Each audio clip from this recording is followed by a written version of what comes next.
nothing about this rivalry except that they play every year. Can he lead Brent Venables to a huge win? Would certainly be his signature victory in his first year as the head coach of the Sooners. Oklahoma State won the toss and deferred, so OU will start an offense. And in talking, Dusty, with the Oklahoma coaches this week about Dillon Gabriel, the UCF transfer, they said, look, he hasn't lost a game for us, but we need him to go out and win a game for us. That's exactly right. He's got to up his level of game. He's been solid. He's been good, but he hasn't just taken a game over and won a football game.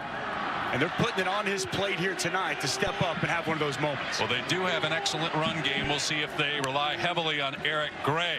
It's play action, and Gabriel's pass is incomplete at the 31-yard line. It was intended for Braden Willis, the tight end. Mentioned Gray. He's got over 1,100 rushing yards, so that's somebody that Gabriel can lean on. He's the fastest to that mark since Adrian Peterson back in 2004. They're going to throw it again on second down, and here's Drake Stoops. And on senior night, the son of the legendary head coach here, Bob Stoops, gets a first down out to the 37-yard line. So reliable, very good out on the perimeter, those easy short throws. A nice start for Drake Stoops here on senior night. And Gabriel again. This time it's Mims. They're trying to get Gabriel in a rhythm here to start the game, opening with 3 consecutive pass plays. It's a gain of 8. It's a good read there by Gabriel. Front side, you've got the counter play that's been so effective. Backside, you've got that easy throw to Marvin Mims, and a nice pickup on first down. Gabriel to throw again off play action, checks it down to Gray, got a first down, and Gray is loose inside the 40 and down to the 35-yard line. That's the 29th catch on the season for Eric Gray, gain of 19. Well, it's a deep zone coverage. You see the linebackers get a lot of depth. Mason Cobb there in the center, and Xavier Benson, and a nice check down by Dillon Gabriel. And now Gabriel throwing deep, got a man, adjusting to make the catch as Stoops inside the 5 at the 2-yard line.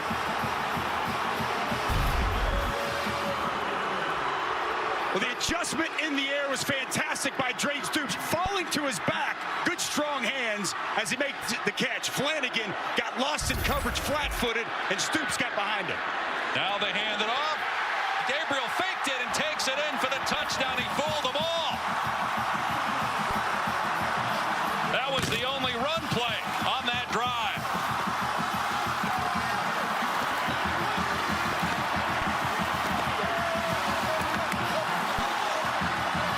What a start for the Sooners. They come out throwing on the first 5 plays, run it in on the 6th play. The drive took just over a minute. Well, the big safety, Kendall Daniels, outstanding young player. He's going to come off the edge. Watch the read here by Dillon Gabriel. As Daniels closes on the running back, easy keep. Read there for Gabriel, and he strolls into the end zone, and they cap off this opening drive. On sportsmanlike conduct, number 3, offense. On sportsmanlike conduct, number 2, defense. Their first. Foul offsets. Touchdown. Now that may seem meaningless, but in a rivalry game like this where emotions are high, you've got 2 key players, Jalil Farouk, starting receiver, and Corey Black, starting corner for Oklahoma State. If either one of those guys gets one more on sportsmanlike conduct, they're ejected.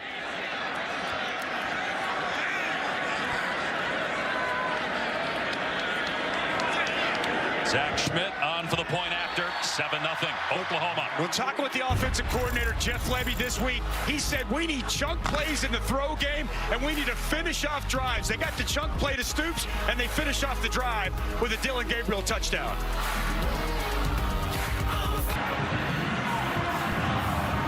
Dave Pasch, Tessie Dvorak, Tom Luganbill, our impact players, brought to you by Chick-fil-A. You're going to see Bryson Green offensively. He's had a breakout year at wide receiver. Jason Taylor's a true playmaker for the defense. Billy Bowman, think he's the best player in this Oklahoma defense. Back healthy, making an impact at Eric Gray. 700-yard games this season, 4 straight. He's been sensational, sparking this Sooners rushing attack. Zach Schmidt hammers this one, and it goes goes into the end zone for a touchback, so it will come out to the 25. Spencer Sanders in his 4th year as a starter. We touched on it in the open. Did not play last week until he was needed. And in talking with the coaches this week, they said it was a conversation constantly between Spencer and the coaching staff. Spencer said, I want to go. I want to get in there. We're losing. And the coaches said, all right, you're cleared. The doctors, go out there and get it done, and he did that. Incredible effort. They said if the game's in the balance, we might give you a chance. It was, and man, did he step up and play well. And he is just so electric as a runner. 93 yards in this game last year on the ground. Much improved passer, making better decisions. He'll throw it on first down and completes it out to the 31. Catch made by Braden Johnson, who is back after missing a month. They have their full complement of receivers now. They've had several guys injured throughout the year. Really been the story of their season, Dave. You know, injuries littering both sides of the football, but clearly receiver finally get some of these guys back healthy, and Braden Johnson got a chance to be an impact player in this game. After a gain of 4, Sanders to the air again, and a tip nearly picked off. Almost intercepted by Ethan Downs, a defensive lineman who is downfield. It'll be 3rd down. Well, one thing you'll see from this Ted Roof and Brent Venables defense, a lot of zone drops. Ethan Downs, the linebacker, just gets right in that hook curl area. Nice eyes on the quarterback, and a nice play by the defensive end. Sanders, a wide receiver screen that's snuffed out. Presley on the catch, but down he goes at the 30-yard line. Stuck by Deshaun White. It's 4th down. Well, Deshaun White plays the cheetah position. He's been really good for them a lot of this season. Really good job reacting, diagnosing, and coming downhill. It's both Billy Bowman right in the hip pocket of Presley, and then Deshaun White coming in to finish off that tackle. Really good opening start for the Sooners with the 3-and-out. Logan Ward to punt. This is a bullet right at Mims over his head. Looked like he misjudged it. He's just going to let it go. And it ends up at the 7-yard line. That's a 63-yard punt.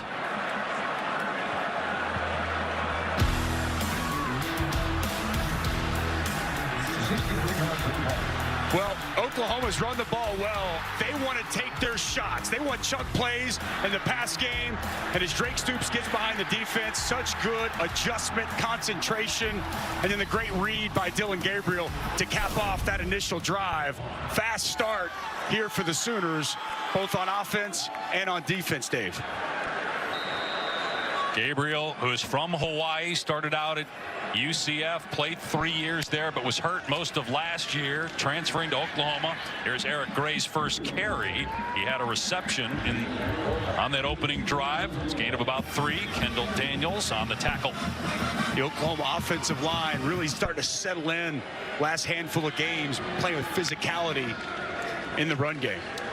And Gabriel over the middle. Mims, who's had some issues with drops, hung on to that one out past the 25-yard line. It's a gain of 19. Well, they brought some pressure there. You see Kendall Daniels, the safety, come down, leaves Jabbar Muhammad one-on-one man-to-man coverage, and a nice pass by Dylan Gabriel. Gabriel off play action, now being forced out of the pocket, but what a throw. Stoops made the catch, his 3rd already. 12 more yards, and Dylan Gabriel off to a hot start. Well, the pressure comes again. Kendall Daniels is going to come downhill, get the big shot on Gabriel. It's good coverage, but a better throw and catch. Drake Stoops off to a hot start here tonight. Such a reliable weapon for this offense in Drake Stoops. So again, this drive started on the 8, already at the 40-yard line. They go empty here, moving Gray outside the pocket. Pressure off the edge, and Gabriel gets out of there on the move, and then just hoists it out of play into the stands. Kendall Daniels had some pressure that time, and Gabriel recognized it and did well to get out of there. Well, again, Kendall Daniels, you're going to see him come off the edge. And, you know, Tom, this is a guy you and I talked a lot about. He's got great size. He's 6'4", 205, and clearly Derek Mason bringing him around the line of scrimmage, very involved, bringing some pressure with this redshirt freshman. He's so long in range, and he covers so much ground. He's like Isaiah Simmons was at Clemson. They run Gray here to the left. And little hesitation, gets the first down past midfield. Boy, Eric Gray, who is a transfer from Tennessee, had just one carry in the Bedlam game last year. He fumbled that, lost possession, and we didn't see him the rest of the game. But he's become much more reliable this year. 7 100-yard games on the season, over 200 last week as Gray carries again and picks up 4 or 5 more yards down to the 44. Got tripped up by his own guy, Braden Willis. He's been better, Dave, hitting it downhill, running through tight, small spaces. You know, he's excellent making guys miss in the open field, but he bulked up a little bit this offseason with running backs coach DeMarco Murray, and he's been much better between the tackles, having by far his best season of his college career. On 2nd and 6, Gabriel keeping it inside the 40, gets the first down and heads out of bounds. Stepping out at the 34, 11 yards on the carry for Gabriel. And no backside defender. Everybody's sticking and staying with the running back, Eric Gray. And the second time here early on, we've seen a very good read by the quarterback, Dylan Gabriel, picking up an easy first down. Gabriel off play action, throws it to Gavin Freeman, the true freshman, stumbles to the 30. Freeman, only his 3rd catch on the season. So it'll bring up 2nd down and 6. Oklahoma chewing up this Oklahoma State defense, which comes in 128th ranked against the pass. Gabriel going to work again, looking deep. Got a receiver wide open. It's caught for a touchdown. Farouk is there. Nobody covered him. 30 yards and a score.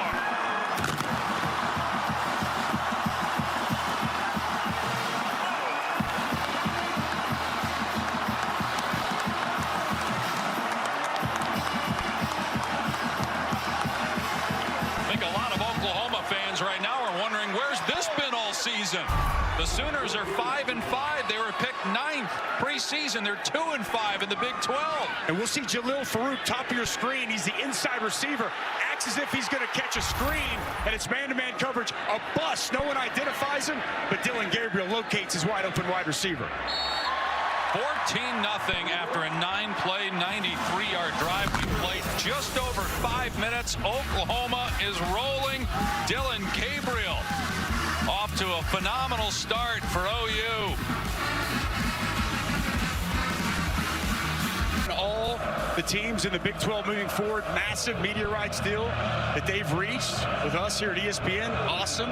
Get to continue that partnership, and it's great for the Big 12 as a whole. Of course, Oklahoma will be going to the SEC in a few years, and that's why we touched down at the beginning of the game that who knows, this could be the last Bedlam. Let's go to the studio. Kevin Agandi. Dave, time now for a mayhem moment brought to you by Allstate. Number 5, Tennessee in some trouble. Boog on the road at South Carolina. Yeah, really good job by Spencer Rattler finding the back out of the backfield. 1 missed tackle, 2 mixed tackle, and South Carolina is rolling. Juju McDowell up 21-7, but here comes Hendon Hooker on 4th down, Boog. Your best player on offense, throw the little slot fake here, easy picking on his head. Good one on ESPN right now. South Carolina up a touchdown. Dave, back to you. All right, Oklahoma State, Kevin, taking over after another touchdown, and they're not on the same page, and it's an interception. C.J. Colden was the only guy who could catch that because the receiver never ran the route, Jaden Bray.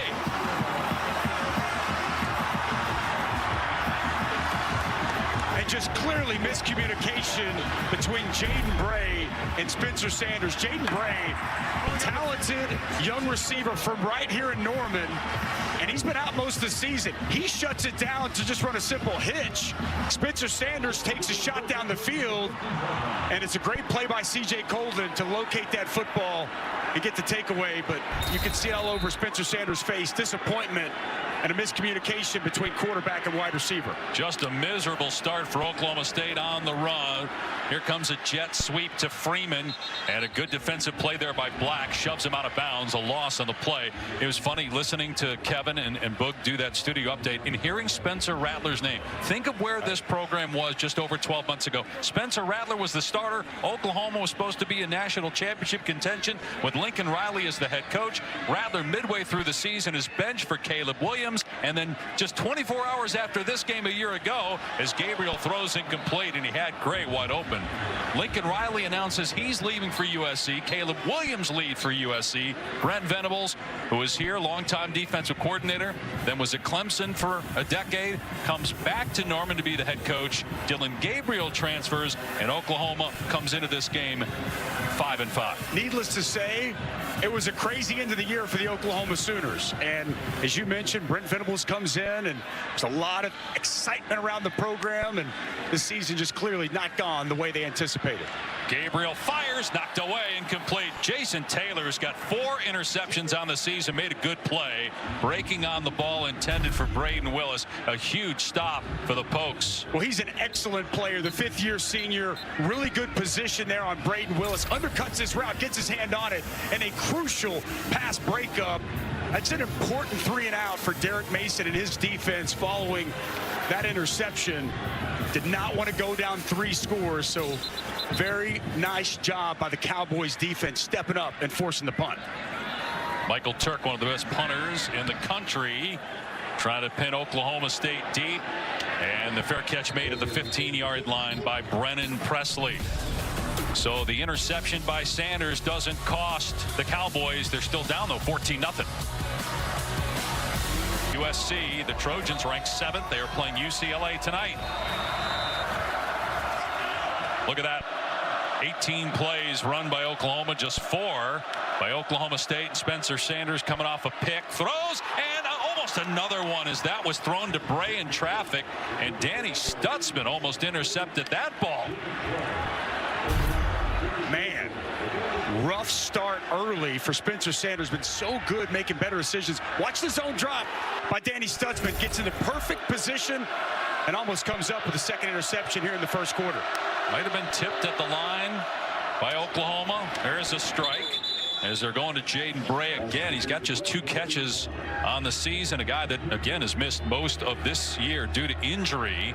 So it's going to bring up 3rd down and short after a gain of 9. Oklahoma State trying to go quickly here.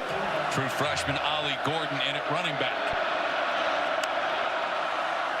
Sanders to throw, and it's broken up and picked off again.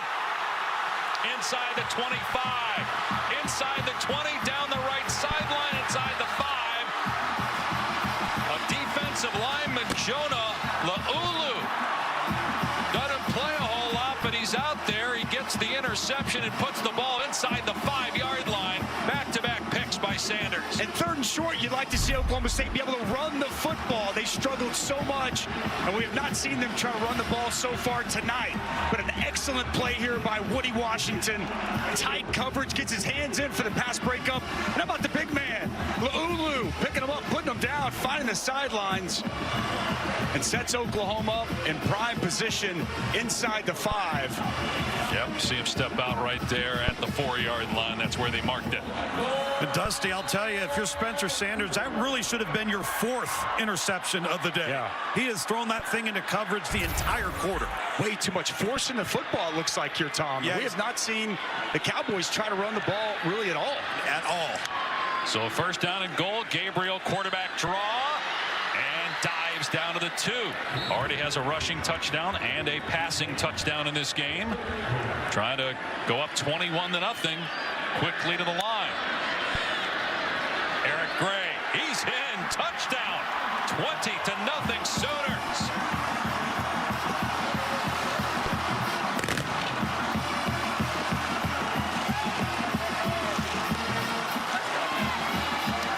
Well, Bedlam can also mean confusion, and there are a lot of Oklahoma State fans perplexed right now at what they're witnessing. They're getting blown out 7 minutes into the game.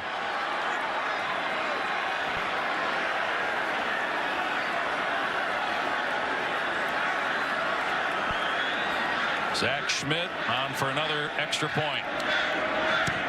2 takeaways, 2 rushing touchdowns, a passing touchdown. It is all Sooners here in Norman. Turnovers are great. What do you do with the football after a turnover? Do you turn them into points?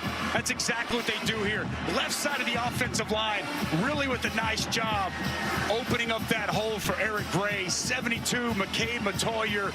The center, Robert Conjal, starting for Andrew Rame, securing nice blocks and giving enough space for Eric Gray to hit it downhill and find the end zone, putting the Sooners up 3 touchdowns here early. Wow, what a start for the Oklahoma Sooners, and for the Cowboys. Just, it could not have started any worse for Spencer and Oklahoma State. The good news if you're Oklahoma State is you have plenty of time. There are going to be a lot of points scored in this game. And you have Spencer Sanders, who granted has thrown 2 interceptions, as a guy that's been in this situation before. Yep. Mike Gundy, the head coach, not going to panic. 7 pass attempts, not 1 rush attempt so far for Oklahoma State.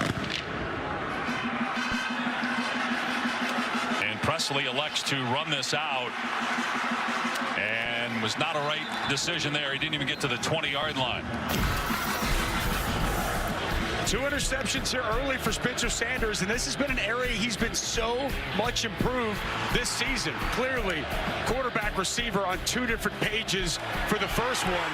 Danny Stutzman dropped another pick and then putting the ball right there in a tight space. A good play by Woody Washington, and Laulu, right place, right time for a big man Oski.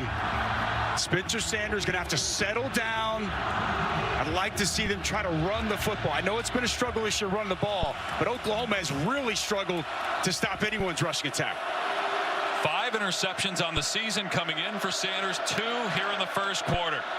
And they're going to run it on first down with Ollie Gordon, their true freshman. And this is a way you can help the quarterback. However, the run game has been brutal this year. It's the worst it's been under Mike Gundy when you look at yards per carry, just 3.5. Dominic Richardson has been the go-to guy, but they want Ollie Gordon, who they think is really talented, to get more reps. That was just his 27th carry of the season. Here's number 28. And he gets grabbed by Jordan Kelly at the point of attack. Maybe even lost yardage on the play. 3rd down. Yeah, Jordan Kelly, guys, played a lot of football here at Oklahoma. 5th-year senior. You see him cross the center's face real quick. Nice job with the short area quickness, playing on the other side of the ball and creating the tackle for loss. That's one thing Oklahoma has done very well this season. Top 5 in the country in tackles for loss. But 3rd down, that's a different story, as they struggled mightily this season to get off the field.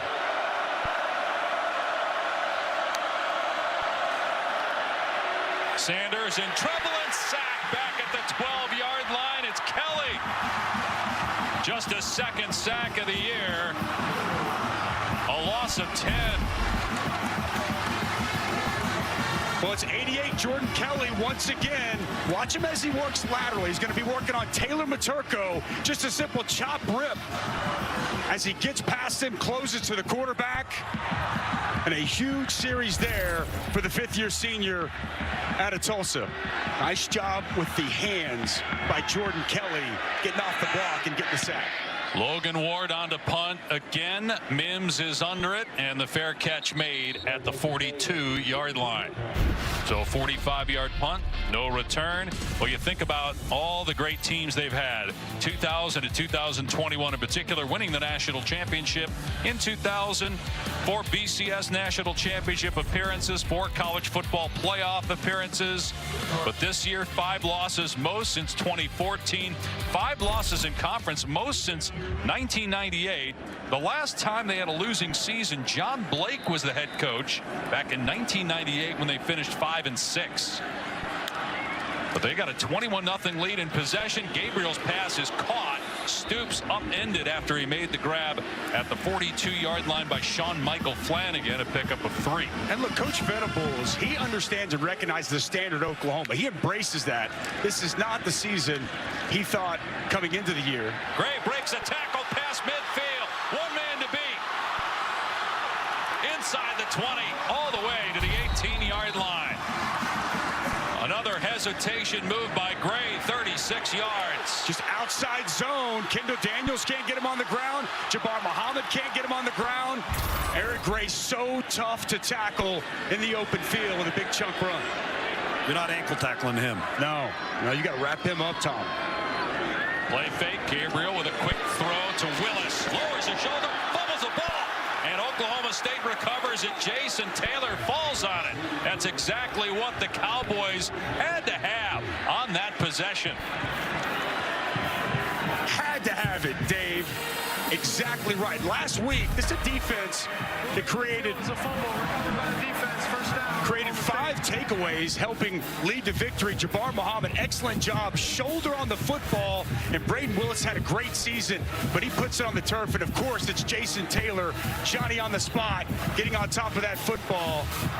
Big time play by Jabbar Muhammad to knock that ball loose. I mean, it was going to be 28-0 the way Oklahoma was moving the ball. Let's see if this shifts momentum at all. Oklahoma State backed up, though, after the takeaway inside its 5-yard line.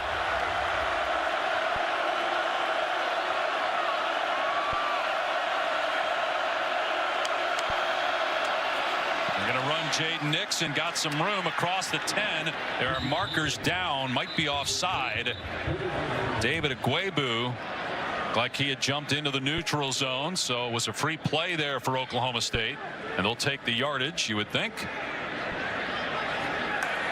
Offside. Number 2. Defense. That penalty's declined. Second down. And I'd like to see pick it up 9 on first down, setting up 2nd and 1. They're just going to take the yardage. I'd like to see Jaden Nixon more involved. You saw him last week catching the ball in the backfield. I think he's one of the only running backs that can really make the defenders miss. He gets the call here. Nowhere to go. Key Lawrence knocks him down in the backfield at the 11. That's a setback of 1, so that goes from 2nd and 1 to 3rd and 2. We have not seen Spencer Sanders tuck and run with the football whatsoever. We know coming into the game he's not fully healthy, but his toughness, his grit, he's definitely going to be out there and try to lead this team to victory. But if there was ever a time you'd like to see Spencer impact a play or a series with his legs, it's here. Sanders in trouble in the backfield, throws complete for a first down out to the 20-yard line and out of bounds. Braden Cassidy and Sanders made that happen. Absolutely. Nothing there initially. His first read's not there. Good blitz pickup by Jaden Nixon. And you see Sanders as he gets outside the pocket, eyes down the field, and he finds the Cowboy back, Braden Cassidy, for a big first down. Just Cassidy's 3rd catch on the season. Sanders throwing downfield, overshoots Bray. Being covered by C.J. Colden. They are making it a point to get Jaden Bray the football. We mentioned it earlier. From right here in Norman, Oklahoma. Wasn't offered by Oklahoma. He's a talented wide receiver. Had a really good freshman season. They thought a lot of things of him this year. Hadn't been healthy. He's back healthy tonight. And he's been targeted many times here in this first quarter.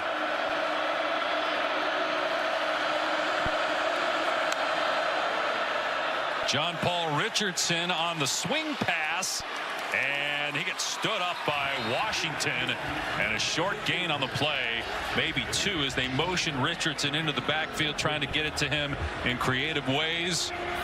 Washington had a big game against Oklahoma State last year, had 2 picks, but the Sooners lost that one.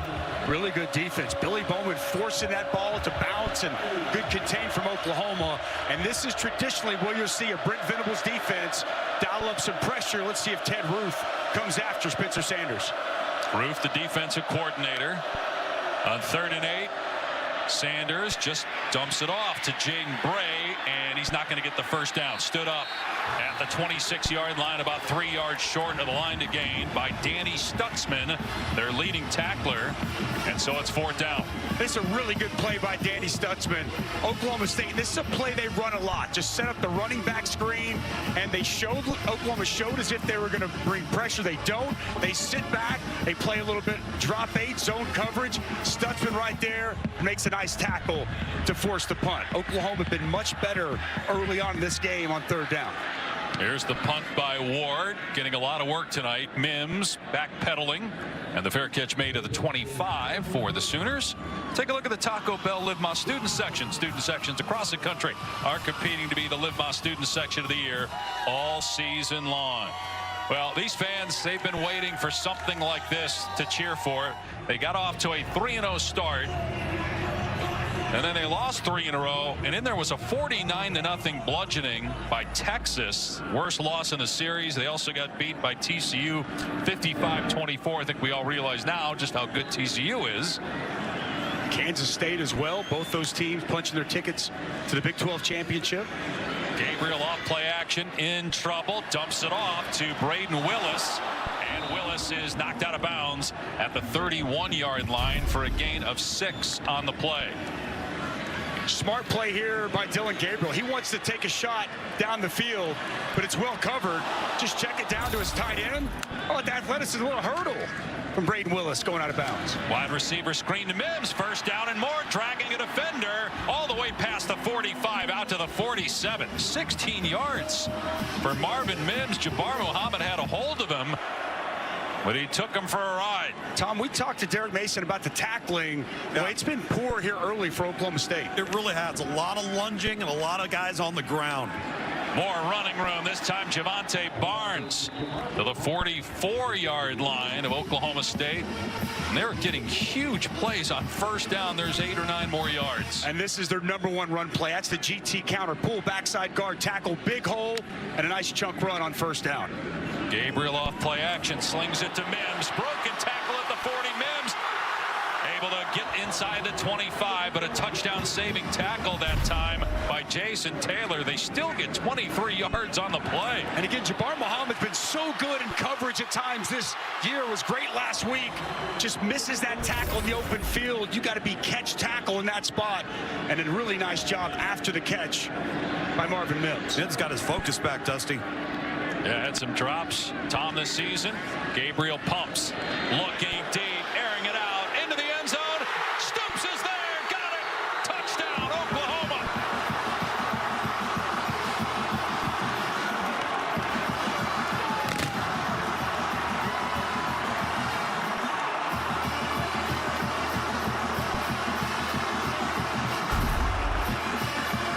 It's 27-0 Sooners. Let's make sure this is a catch, but how about the dime by Dylan Gabriel? Man, has he been on. And quality concentration, no question. That's a touchdown for Drake Stoops. Jeff Levy told us this week, we need more chunk plays in the throw game. This Oklahoma State Cowboys secondary struggled this year, and man, Oklahoma going for the jugular down the field here early. Well, Oklahoma was favored coming into this game despite having a worse record. A lot of people were scratching their heads as to why, but the Sooners are absolutely dominating the Cowboys right now, up 4 scores. Drake Stoops going to be working in the slot. Okay, they're going to fake this way. They'll swing screen they run. Acts like he's going to block, and then he just runs the wheel route. He's got Flanagan, the safety, matched up on him, and he can't keep up. And you want to talk about a very well-thrown football. Boy, Dylan Gabriel, we said from the onset, Dylan Gabriel hasn't gone out and won Oklahoma games. Well, he showed up with a winning mentality here tonight, making some really big-time throws. Big-time throws and unbelievably decisive. It's very difficult right now for Oklahoma State to get any kind of pressure on them because the ball comes out so quick.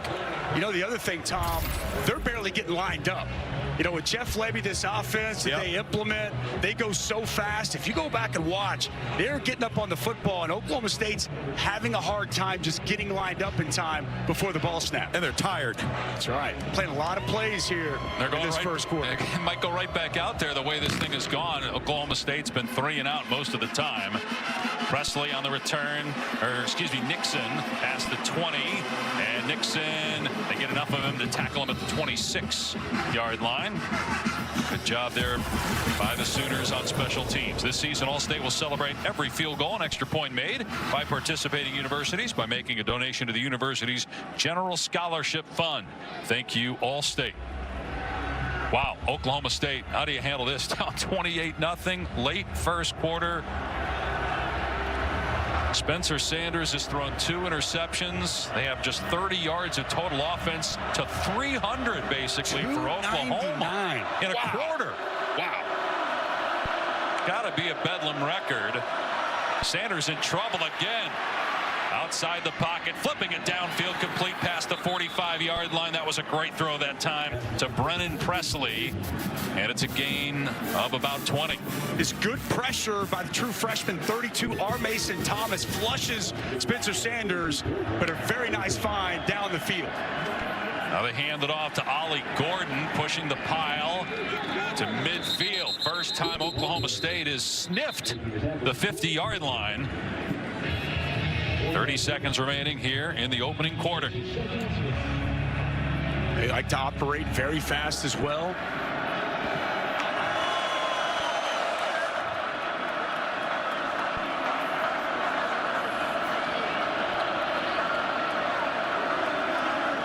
Sanders will throw on 2nd down and 6. Looking downfield, everybody covered. Sanders now leaving the pocket, directing traffic and taking off. And out of play, gets hit though. Will they throw a flag on Stutzman or not? Doesn't look like they're going to. It's a first down for Oklahoma State. I think whenever he came to hit Spencer Sanders, he's still in bounds. Now, you can clearly tell he's heading out of bounds. But when this contact happens, he's still in the field of play. Spencer kind of let up as he was sitting to the sidelines. Smart play by Spencer Sanders to pick up that first down. 28-0 Oklahoma. It's the largest first quarter lead ever for Oklahoma over Oklahoma State. Dillon Gabriel with a couple of touchdown passes and a touchdown run. We'll be back after this message and a word from our ABC stations.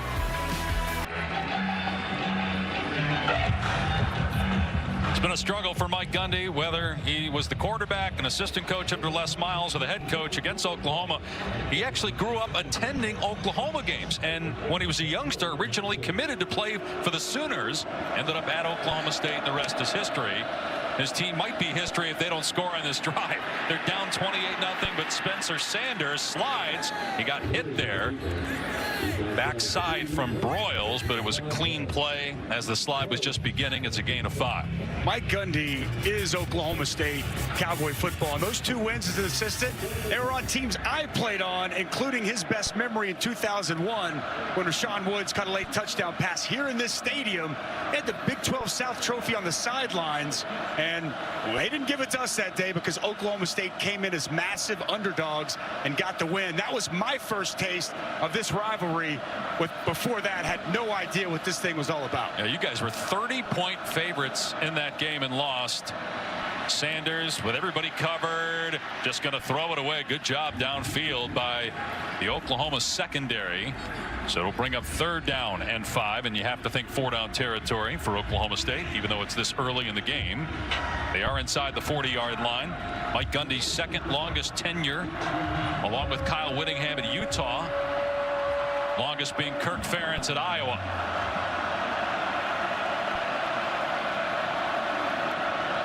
Just 1 of 5 on 3rd down.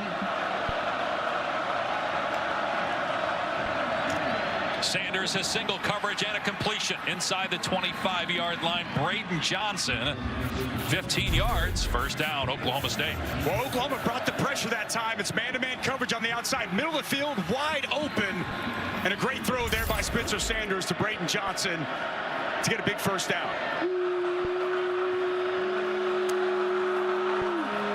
Johnson went off the field there, Dave. Limped off the field. Keep an eye on that. Just came back after missing a month.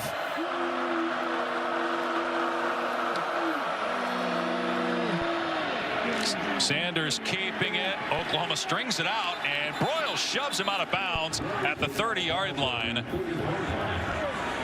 Loss of 6 on the play there. You wonder, Sanders hasn't been 100% with that right arm like normally. Would he just throw that away instead of trying to run out of bounds and lose 6 yards? That's a design run play, though. I mean, they want to get him on the perimeter. It's the way that play is designed. It's well defended there by Ethan Downs, and then you saw Justin Broyles coming downhill. He better be careful there that close to the sidelines. I think that probably almost drew a flag.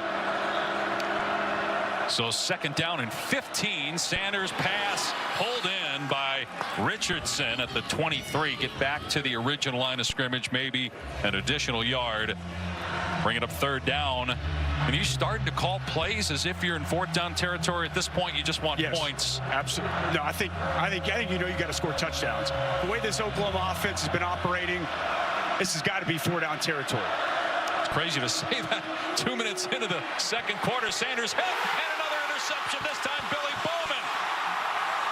The 3rd pick already thrown by Sanders. You could see that one coming from a mile away as Bowman broke on the ball. Well, Billy Bowman has so much range, and the ball skills are off the charts. When he's a part of this defense, they're a little different. You're going to see a corner blitz come off the edge. Going to bring the pressure from the boundary, and Spencer Sanders a little late to identify. That ball should be up now. He waits too long. It allows Billy Bowman the opportunity to get over the top and get yet another interception and takeaway for the Sooners defense. He throws that thing just a second sooner, Tom. It might be a walk-in touchdown. Yeah, and I'll tell you, Dusty, Oklahoma's doing a remarkable job of not giving him any clean looks. What he thinks he's getting isn't what he's getting post-snap, and I think he's seeing ghosts a little bit. Ball's getting thrown up for grabs. And Spencer Sanders took a big shot. You could see him on the sideline. He was in some pain. Over the years, this game has always seemed to have college football playoff implications, certainly Big 12 title implications. Neither of those a factor in this one, but still obviously meaningful for so many reasons. As they give the ball to Gray here on 1st down, he doesn't get anything. Going to bring up 2nd down and 10. A little extracurricular activity as Wanye Morris, the right tackle, gets upended. No flag. Let's take a look at the hit by Stripling on Spencer Sanders. He was in some pain on the Oklahoma State sideline after throwing his 3rd interception. Well, he's been in pain for a lot of this season, but clearly tonight, as the score is getting the wrong direction, that pain starts to settle in just a little bit more.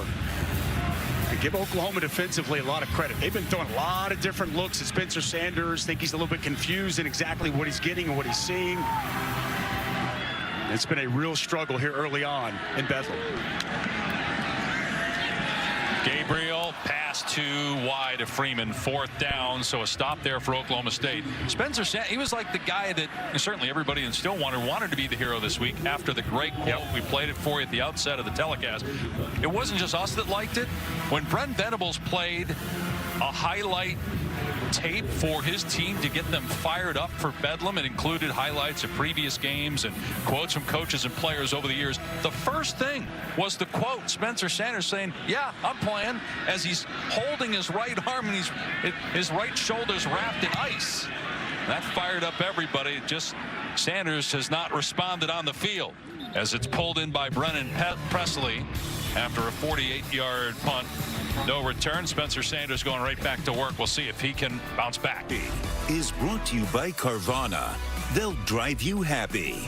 And Taco Bell. Vote for this month's Live Más student section on the Taco Bell app. You see a young Mike Gundy there in the shot. That was one of the losses for Oklahoma State. Barry Sanders, a rushing touchdown in that game. They end up losing. They beat Oklahoma last year, the last time they won back-to-back in the series, 2001, 2002. It's been a struggle this season, as you well know, for Oklahoma, ranked top 10 preseason. But right now at 500, they have a 23-game bowl streak on the line. But they lead 28-0, looking to get bowl eligible. Sanders on 1st down, leaving the pocket, hoists it deep downfield, incomplete. Ethan Downs with pressure on Sanders right in front of the Oklahoma bench. It's really good effort from the backside. Ethan Downs never quits on the play. Looked like he might have tipped that pass, Dave, as the ball was delivered.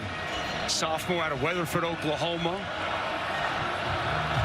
Completely bought in to Brent Venables and this staff and what they're bringing here for the Sooners. Sanders has their man wide open. It's caught for a 1st down by Brennan Presley out to the 42-yard line. So that's a 1st down there for Oklahoma State, much needed. Gain of 12 yards. Good find there in zone coverage of the zone drop, and Brennan Presley finds the open grass, and Good throw there by Spencer Sanders. Almost intercepted again, and that was Laulu. Almost had his second pick. Ruling on the field is an incomplete pass. Second down. The intended receiver was Langston Anderson, but Laulu almost had another one. We've seen a lot of zone drops, man, and they're dropping right where Spencer Sanders' eyes are going. Really good job getting in the throwing lanes by these Oklahoma defensive ends. And the big man, Hawaii transfer, with almost his second pick of the night. Sanders, again, good coverage downfield by Oklahoma. Sanders just has to throw it away, and he got hit again. We've seen that a lot. Spencer Sanders trying to create space. Jalen Redmond gets a shot in. And so now it's 3rd down and 10. It's just coverage down the field was good. Nowhere to go with the football. And Jalen Redmond, who can really run hot at times, probably the best interior pass rusher they have with a nice rush, getting Sanders to the ground. Boy, the Cowboys, they need points. They need to come up with something here on this drive. Sanders to the air. Laulu coming off the edge. Sanders passes high, but a nice catch made by Rashad Owens, another guy who has not caught a lot of passes this year. That's just his 3rd reception. And it's 4th down. Oklahoma State gonna have to punt. Sanders just off. Everything's off tonight. Throw a little bit high there. He had Owens wide open, and impossible not to respect Spencer Sanders and the toughness he plays with. But here early on this ball game, he has just really struggled in just about every facet of his game.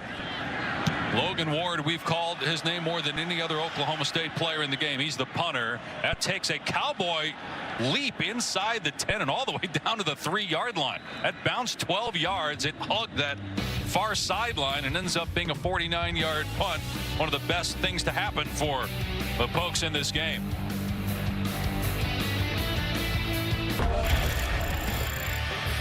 Well, Dillon Gabriel has been on tonight, and the Sooners have been aggressive attacking this Cowboy State secondary. Slot fade here to Drake Stoops, get the matchup they want. Safety sitting flat-footed, and the great concentration of bringing in. I love the play design here by Jeff Levy. As you're going to see, just a bubble wheel route for Jalil Farouk, wide open on the sidelines, and another touchdown pass for Dillon Gabriel. He's got 2 passes for touchdowns and a rushing score. And they run it here on 1st down as they're backed up at their 4-yard line. Mason Cobb in on the tackle on Eric Gray. So loss of 1 on the play at the 3-yard line. Well, Mason Cobb has had a great season this year. Instinctive, nose for the football, studies tape. Really learned a lot from Malcolm Rodriguez whenever he was at Oklahoma State, and this year has been his time, and he's really been a bright spot for Derek Mason, that defense. Thus, you talk about the lack of tackling on this team. He's actually been their one mainstay in tackling. That's right, yeah. Gray off the left side, gets drilled at the 5-yard line. Big hit by Taylor, 8 of the yard, maybe 2. Now 3rd and long. Oklahoma getting right to the line here, leading 28-0 early 2nd quarter. Here in Norman, 30-degree night.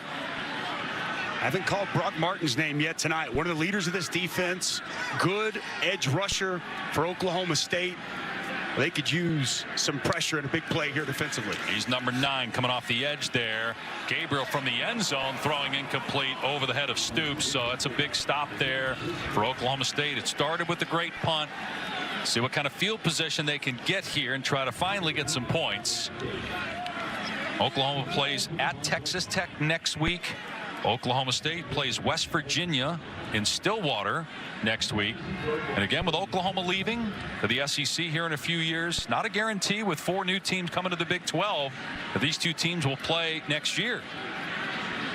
There's some early mock-ups of what a Big 12 schedule could look like next year, and didn't necessarily have Bedlam as a part of it, to your point, Dave.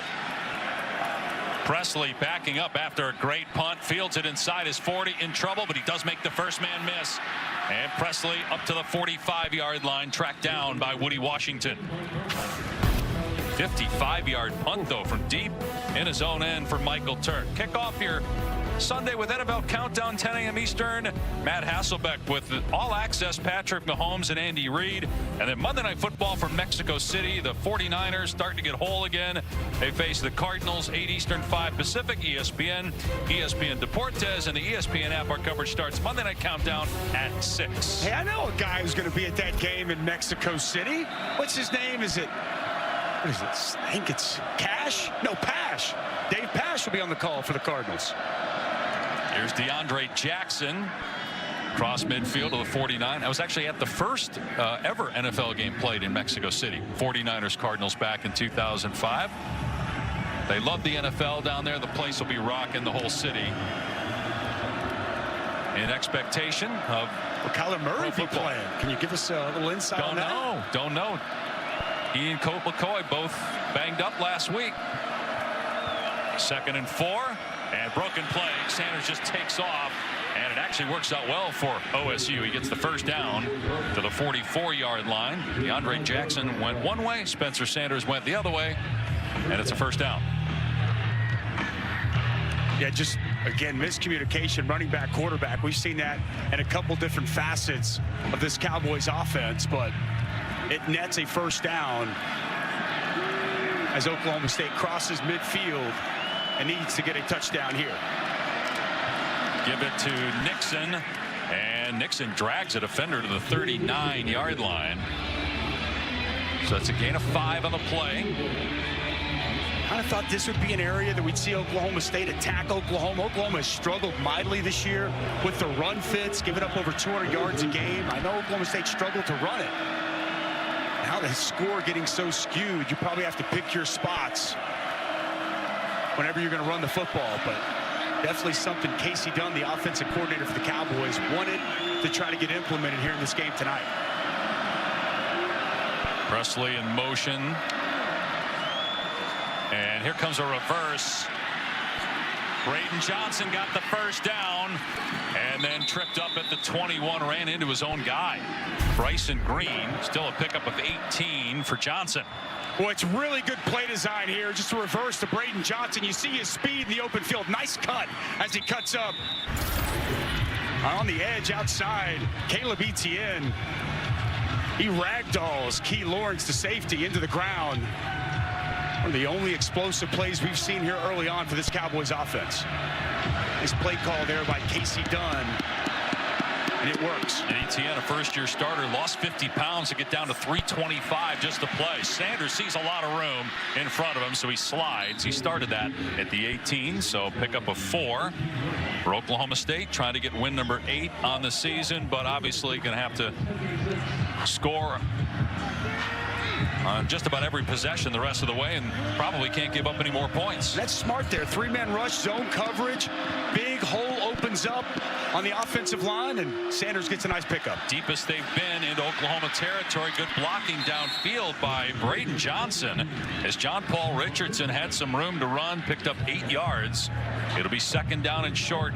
Obviously the best drive of the day by the Cowboys. Let's see if they can get in the end zone. It is a first down, so it'll be 1st and goal from the 10. You referenced it. Braden Johnson, nice job helping John Paul Richardson get just enough to move the chains and get here inside the 10-yard line. John Paul Richardson, man, he's just so reliable. Kind of reminds me of Dylan Stoner, an old Cowboy that played here years ago.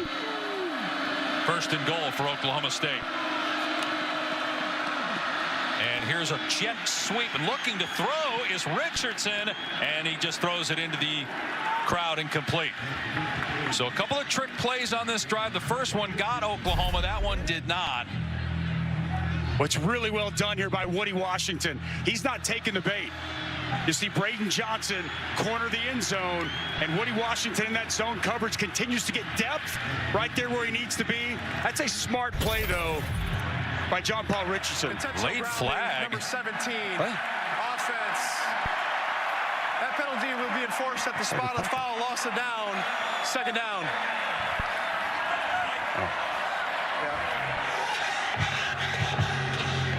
So intentional grounding on Richardson. He's not the quarterback. Quarterback's the only one that's able to get outside the tackle box and throw it away. So, but I still thought, though, he's in the vicinity of the receiver. Area, yeah. I don't like that call. Huge penalty. Yeah. Second down and goal now from the 20.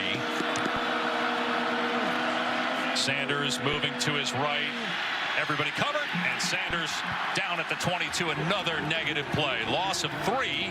Ethan Downs back there for OU, and now it's 3rd and goal on the 23-yard line. Well, Ethan Downs been very active here tonight. Really good job coming to balance and making Spencer Sanders make a decision and nowhere to go down the football field. It will look like by far the most promising drive. You're now 3rd and goal from the 23-yard line. Can't take a sack here, Dusty. You've got to get points here. We haven't seen Bryson Green be involved much. Off the edge pressure. It's picked up. Sanders pass is caught inside the 10-yard line and down to the 6. Rashad Owens, what do you do? 4th and goal from the 6-yard line. Do you take the points? Or knowing that your defense hasn't been able to stop Oklahoma, you're going for a touchdown? I think you got to go for a touchdown. You're down 28-0. And that's not what Mike Gundy's going to do. He's going to take the points. 4.5 minutes ticking down left in this first half. But it's still the first half. A lot of time. You never know what can happen. At least get something on the board. Yes. They get the ball coming out of 3rd. They do get the ball coming back. Man. So Tanner Brown, who's missed just 1 field goal all year. He's 17 of 18. And finally, the Cowboys get some points. Still down 25. But at least they're on the board with 3:56 to go in the first half.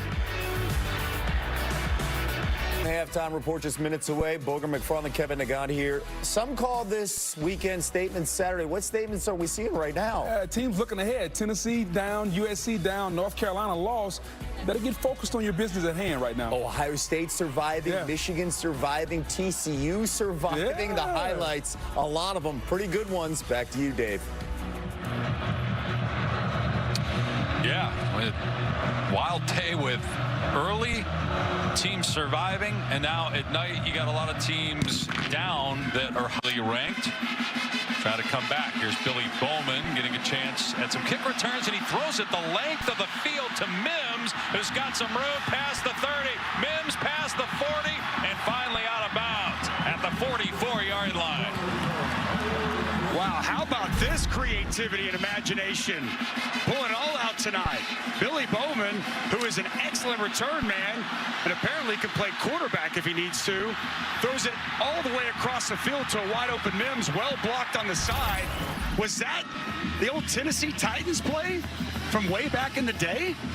Was that the Nashville Music City Miracle? Yeah, there it is. Against the Buffalo Bills. Look at the difference in the offense, although you couldn't get... Yeah, at some point you knew they'd have to come down to earth after that incredible first quarter, as there's a drop at midfield. Jalil Farouk, who had a touchdown catch in the opening quarter, put that one on the ground. Now a late flag comes in. We got some jawing and pushing and shoving going on.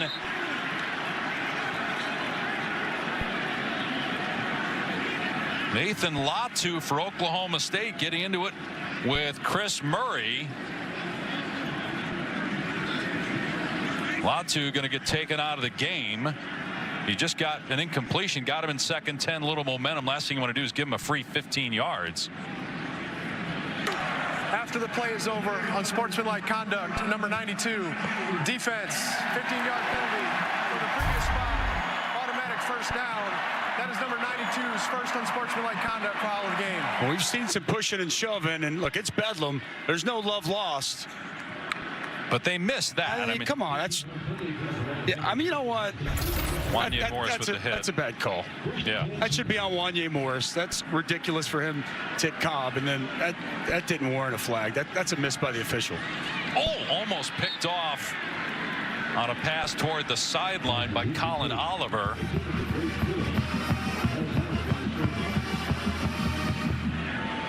Oklahoma State does have a turnover, but the takeaway happened inside their own 5. They couldn't do anything with it. Colin Oliver needs to have a bigger impact on this game. He is an elite edge rusher. That's the first time we've called his name.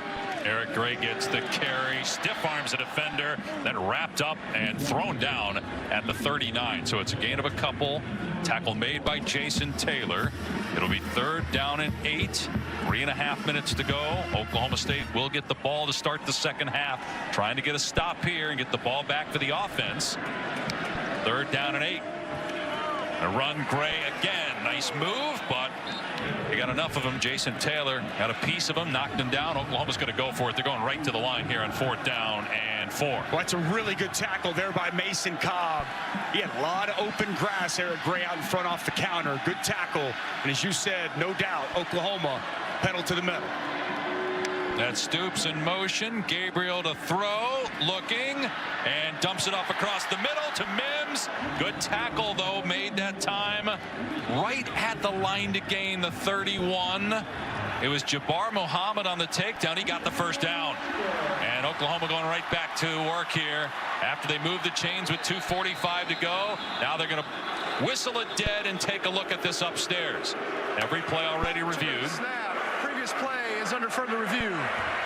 So they'll review this further to see if Mims indeed got the 1st down. That was the ruling on the field. But Oklahoma was clearly trying to keep it out of the hands of the replay official by getting up there and snapping the ball. And that's part of their offense anyway. But yes, why give them any time to take a second look at it? It was very close. No pressure at all on Dylan Gabriel. He had all day to throw this football. It's pretty good coverage down the field. See Jabbar Muhammad running with Marvin Mims. Oh, he's short. Yeah. He's clearly short. That's a great play by Jabbar Muhammad. Man-to-man coverage. As you saw, a little mesh action coming, and Muhammad slides underneath that, stays right in the hip pocket of Mims. And this is, I would imagine, this is getting overturned, and Oklahoma State's going to get the football back. Dusty, you know, you talk about that pressure, and Colin Oliver for Oklahoma State needs to be more involved. You know, again, Dylan Gabriel just gets rid of the ball so quickly, and then when he is holding on to it, there's no pressure from the Cowboys front. They've got to come up with some ways of getting in his face when he's holding on to the ball, which is very rarely tonight. So if Oklahoma State does get possession here, they have all their timeouts. 2:42 remaining. Chance to get something before halftime, and again, they get the ball to start the second half. After review, the runner is short of the line to gain. It'll be Oklahoma State's ball at the 32-yard line, 1st down. So a turnover on downs. You understand why Brent Venables went for it there. Oklahoma State has a little momentum now. Can they put together a drive and get some more points here before halftime? Would be huge, Dave. I mean, absolutely huge. Big stop there by the Cowboys defense, and they can get more points on the board regardless at this point. The field goal, still a 4-possession game, 4-score game, but any points now drops it to a 3-possession game, plus you get possession coming out of half and a lot of momentum going into the locker room. Sanders to throw on 1st down, pressure in his face, deep ball, almost intercepted again by Billy Bowman. Already 3 picks thrown by Spencer Sanders and several others that almost were intercepted by Oklahoma defenders. Bowman should have had that one. Hey, should have had that one. John Paul Richardson looking inside. The ball's thrown outside. Quarterback receiver on 2 different pages, and yet almost another Spencer Sanders turnover. Sanders had a little trouble with a snap there. Has some green in front of him, though, taking off here, bouncing off of a defender to the 41-yard line. Key Lawrence with that hit. So it's a gain of 8, 3rd down and short coming up here.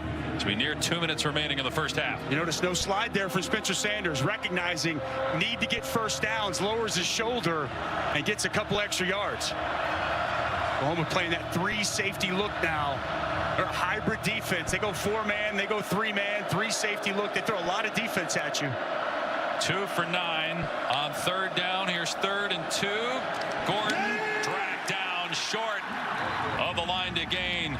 Maybe not even back to the line of scrimmage. David Agwebu with the tackle in Oklahoma State. 4th down and about 3. I think he's going to punt it at this point. Want to give Oklahoma a short field here before halftime. And you mentioned, man, David Agwebu, outstanding job scraping over the top of that and getting that tackle right at the line of scrimmage. Oklahoma, after a big Oklahoma State stop, Oklahoma matches that with a stop of their own. Logan Ward, another punt for Oklahoma State. High in the air. And fair caught around the 20-yard line by Mims. Dave Pasch, Dusty Dvorak up in the booth, Tom Luganville down on the field. So, Dusty, you live in Norman. You were one of the great players on defense in Oklahoma history.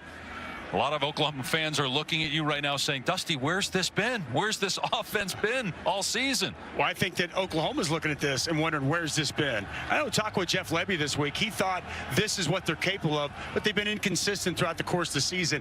And really, it's the chunk plays in the pass game haven't been there. They've been there so far here tonight. Then also defensively, it's Oklahoma defense flying around, making plays, and really putting together, at least in the first half, it's a 4-quarter game, putting together as good a performance as we've seen by them all season. Just over a minute to go. 25-point lead. Here at the end of the first half, Gabriel to Gray out in the flat. Gray past the 25 and dragged down. Mark him out at the 29-yard line, so a gain of 8. He's so good getting him on the perimeter in space. Excellent pass catcher out of the backfield. Talked a lot about what he brings in the run game. Real weapon for this offense. Play fake. Gabriel to the sideline, wide open. Is Willis on the catch and out of bounds at the 41. 58 seconds to go in the half. It's a good route here by Braden Willis, and Jason Taylor's a little confused. Eyes in the backfield on the quarterback. He lost Willis in coverage, and an easy pitch and catch for Dylan Gabriel. Gabriel going to work again. Great protection. Dumps it off to Marcus Major, and he gets face planted by Mason Cobb. Little extracurricular activity post whistle, but no flags. Wasn't much there anyway. Gain of a couple. Timeout called here by Oklahoma. Let's take a look at this week's college football playoff rankings brought to you by Chick-fil-A. The top 4 will not change. But what about number 5 if Tennessee loses? Number 7, USC losing. Utah, Oregon starts in a little bit over on ESPN. North Carolina, which a lot of people thought wasn't properly ranked, should have been higher. Well, that goes away with the loss at home to Georgia Tech. Clemson hammered Miami today. Crazy day of college football. It looked like 3 and 4 were going down earlier today. Incredible comeback there by TCU in the walk-off field goal. Michigan's kind of same thing. Illinois really took the fight to them, and you hope Blake Corum's going to be okay. He had to leave that game. Michigan still finds a way to win. And, you know, one of the things I think really we look at the schedule each week. We start talking playoffs. This weekend was a good reminder. You can't just start chalking up W's. And man, it's just survive and advance at this stage of the game, Tom. It is. And Dusty, it's crazy for those who watched the Illinois-Michigan game and the TCU-Baylor game. They ended virtually identically in terms of how the game came to an end and what those two teams had to do to overcome. It was an unbelievable day. Gabriel's pass is caught, upended, is Stoops. Good hit by Muhammad, inbound, so the clock is running. And Oklahoma still has 2 timeouts, electing not to use one of them here. 3rd down and 2 at the 49, and they're going to run the ball, and they get the first down and more. Barnes past the 40 and out of bounds, stopping the clock at the 29-yard line. 29 seconds to go. Boy, working on that left side again, just an outside zone. Anton Harrison, 71, McCade Matoyer, and the center, Robert Conjul. A lot of running room for the true freshman, Javante Barnes. Gabriel to the sideline again, this time off the mark, going for Willis. 25 seconds, make that 24. Remaining here in the half, Oklahoma leading 28-3. Sooners have lost 2 in a row coming in. Baylor and West Virginia had some blowout losses this year. It's the 3rd bedlam with Oklahoma unranked since 2000. They won the other 2. And a big lead here over 22nd ranked Oklahoma State towards the latter stages of the first half. And each team has 1 more game remaining next week in conference play. Colin Oliver, Brock Martin on the field together. This is their pass rush sub package. They're going to have to burn a timeout. They didn't want to have to do that pre-snap. 30 seconds in length. Take a look at the 4 touchdowns scored in the first quarter by the Oklahoma Sooners. We haven't seen any here in the second quarter, but man, they came out on fire early in this game. Excellent read by Dillon Gabriel as he elects to keep it. See them taking their shots down the field to a wide open, well-play design to Jalil Farouk. Eric Gray gets in on the action. And this is just a great touch pass, perfectly placed to Drake Stoops in the corner of the end zone. This offense, well, it was on fire to start this game in the first quarter, Dave. And how about for Drake Stoops having arguably the best half of his career, doing it on senior night with his dad Bob here. Mom Carol walking him out for senior night. The festivities pregame. Special. I remember when him and his brother Isaac were in diapers running around playing on the equipment while we were practicing. Been awesome to watch that young man mature into a heck of a football player. 2nd down and 10. Gabriel on the move here. Going to the end zone. Got a man, but he overthrew Farouk. There was some good coverage by Corey Black. So now you got 18 seconds to go. 3rd down and 10. A really good job there by Corey Black. Step for step with Jalil Farouk. Nowhere else really for Dillon to go with the football. It's a crucial 18 seconds here. Cannot allow Oklahoma to tack 7 more points on the board. No, Dusty, you're looking at Farouk on the outside. He's caught the touchdown today. He was a running back in high school, and they've done a bunch to get the ball in his hands, but primarily behind the line of scrimmage. They've really started to stretch the field with him now. Absolutely, and that's the next evolution for him as a player, downfield route running and catching the ball. Yep. Gabriel on 3rd and 10, pass over the middle behind, and then on the redirection, it's picked off by Jason Taylor, his 5th of the season. And tackled with 10 seconds remaining by Mims. So the second takeaway for Oklahoma State. Pass a little behind Stoops. And that was a miss there by Dillon Gabriel. Ball in the back hip, and Drake Stoops bounces up. And by no surprise, Jason Taylor just always seems to be in the right spot at the right time for this Oklahoma State defense. Right over the middle, little crossing route. He had Stoops behind him, and that ball just bounces perfectly for Jason Taylor. And can breathe a sigh of relief going into halftime if you're Mike Gundy in Oklahoma State, that it's only a 25-point deficit. But as we touched on at the start of the telecast, the Oklahoma coach is saying this week, we need Dillon Gabriel to win us a game. It's something he had not done like some of the previous guys that were always in the Heisman conversation. But what a first half for Gabriel. The Capital One halftime report is coming up with Oklahoma leading 28-3. And it's right after these messages and a word from our ABC stations.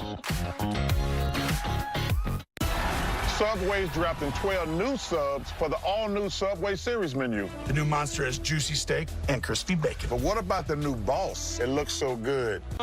Spencer Sanders seems a little bit off, not on the same page with his receivers, but you got to give this Sooner defense a lot of credit. They've taken a lot of heat throughout the course of the season, at least through one half. In this Bedlam, they showed up, and they played about as good as we've seen all season. 23 straight winning seasons, 23 consecutive bowl appearances. Those are on the line for Oklahoma. Meanwhile, Oklahoma State will get the ball to start the second half. This will be a touchback. We'll come out to the 25. And see if Spencer Sanders with 5 interceptions coming in and 3 in this game. See if he can bounce back as we check in with Tom Luganville down on the field. Well, Dave, Mike Gundy, Oklahoma State head coach, very blunt about the first half production. They got stoned out of the gate, self-inflicted wounds, cannot run the football, so all of the pressure is on Spencer Sanders, and he's just not seeing the field. They're out of sync with their receivers. They're not on the same page, and it's one of those deals where it didn't feel like they got a lot of answers right now. So they got to come out and sustain this opening drive and have some positive momentum and some confidence to come out of the locker room. Haven't seen Dominic Richardson at running back at all. It's been a lot of Jaden Nixon and Ollie Gordon. Going to be a pass play. Sanders, a low throw to Presley. And that's exactly what we're talking about. They're going to say caught it, but It's better off if he would have just dropped the ball, because he loses a couple yards on another throw that's just off. This kind of illustrates what the night's been like so far for Spencer Sanders. You kind of want to see him be able to come back, put that first half behind him, and get off to a good start. That first pass down in the dirt. 2nd and 11. Sanders will keep it. Not a lot of room, but he's able to bounce forward out to the 29. Ethan Downs with a tackle. Sanders not 100%, but he did practice this week. He's not been practicing. Tom led the telecast reporting really for the last month or so, early in the week especially.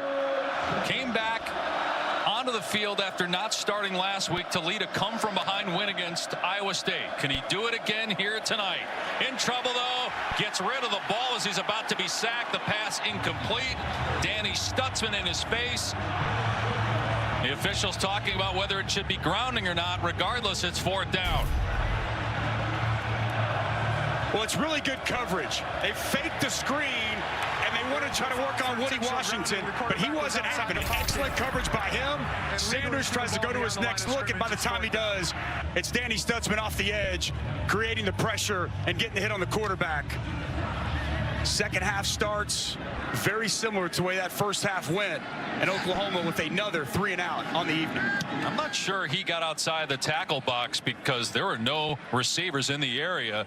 Again, it would have been 4th down anyway as Mims pulls in the punt at the 25-yard line, a 46-yard punt. But Oklahoma State would have been punting from its end zone if they had thrown that grounding penalty.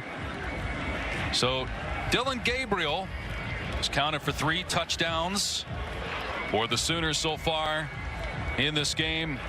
I think over the years of guys like Baker Mayfield and Kyler Murray, Jalen Hurts, and Caleb Williams, the last 4 quarterbacks to play in this game, and the numbers they put up over the course of the season. It hasn't been that type of year for Gabriel, but he had maybe his best half as a Sooner in the first half tonight. Empty set on 1st down with Gray leaving the backfield in motion, and on a design quarterback run, Gabriel finds some room. 1st down as he lowers the shoulder on the DB, Jason Taylor. Gain of 13. Well, they empty it out. It's going to be a quarterback draw, and Xavier Benson on a pressure. He comes scot-free, and a nice job avoiding by Gabriel, and a good pickup. Here's Eric Gray trying to get the edge, turns it back, and gets dumped by Walter Scheid and Benson after a gain of about 4. Nice job on the right side of the offense. This offensive line's really come together this year. Bill Bedenbaugh, the offensive line coach, one of the best in the business. Pass was off the mark as Gabriel had a little trouble with the snap. Farouk probably still should have caught it. That's 2 drops for him. And a big 3rd down here for Oklahoma now. Hits him right in the hands. Doesn't look it all the way in. But we're talking about Eric Gray, a 1,000-yard rusher. Oklahoma's had 11 1,000-yard rushers since 2014. Next close in the country is 8. It's incredible what we continue to see from this Oklahoma ground game over the last several years. Right, we talk about all the great quarterbacks, but how about all the great running backs over the years? As Gabriel throws downfield, and making the catch is Mims for a 1st down. Boy, what a play. Dylan Gabriel escaping the pocket. Looked like he might be just throwing that one away. Gain of 19, but there is a penalty marker down. It might come back. Holding number 71. Offense, 10-yard penalty from the previous spot. Still 3rd down. Anton Harrison. It's been pretty much a clean game in terms of penalties for both teams, but Harrison with a costly hold. When Anton Harrison, the best of these Oklahoma offensive linemen, he's had an excellent season so far. Working on Colin Oliver, didn't really see much of a hold there. Didn't see exactly what drew the flag, but fortunate for Oklahoma State to back Oklahoma up. 3rd down and 15 instead of 1st down inside the 40 of Oklahoma State. 2 minutes into the 3rd quarter, OU leading 28-3. And that pass knocked down. It was intended for Theo Weiss, and Corey Black broke it up. Now it's 4th down, and Oklahoma will punt. Boy, they dialed up the pressure here. Man-to-man coverage. Middle of the field is open. Excellent job getting the hand in there by Corey Black on the outside, working one-on-one with Theo Weiss. Gets the pass breakup and forces the punt. Surprised they didn't push the ball downfield a little bit there, Dusty. Nobody in the middle of the field. It wasn't. You're exactly right, Tom. No points for Oklahoma since the 1st quarter. All 28 came in that opening quarter. Turk again smokes it. And and it dies at the 1-yard line. Touched at the 4. Boy, that's as good as it gets. Off one hop, it lands at the 1 and checks up. 66-yard punt by Michael Turk, who is a 2-time first-team All-Pac-12 punter at Arizona State. He transferred a year ago. He's leading the Big 12 in punting, and he pins the Cowboys deep. The top 4 is going to stay the same. The question is, do any of those teams move at all? Do you see TCU or Michigan moving up? Probably not, but we'll see on Tuesday night as Sanders' pass is almost intercepted again by C.J. Coldon, who's got a pick already in the game, and 3 interceptions by Sanders. There's been at least 4 others that should have been picked.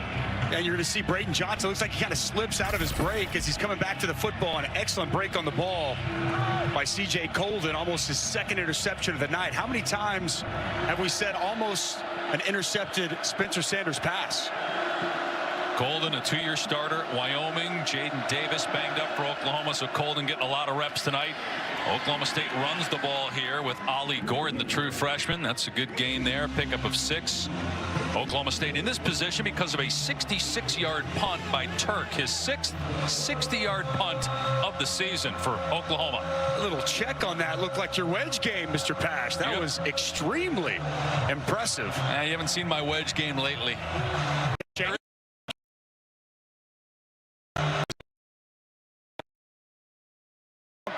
Get him outside. On 3rd down and 4 from the 25 and a broken tackle. Braden Johnson still going past 43-yard line. Big play. It's a huge play, and Oklahoma brings pressure. He stands in that pocket. People at his feet, backing the speed in the open field, flipping the field for Oklahoma State. But that big gain to Braden Johnson. Huge, huge play here for the Cowboys. Oklahoma 3rd quarter. Sanders back to throw. Moves to his right and flips it downfield complete. At the 25, that's 18 more yards. Well, this is an excellent job. You're going to see just a 3-man rush. Nice job stepping up and working to the right. Dime delivered to John Paul Richardson in stride before he gets hit out of bounds. Injured Oklahoma player is Jalen Redmond, one of their top defensive linemen.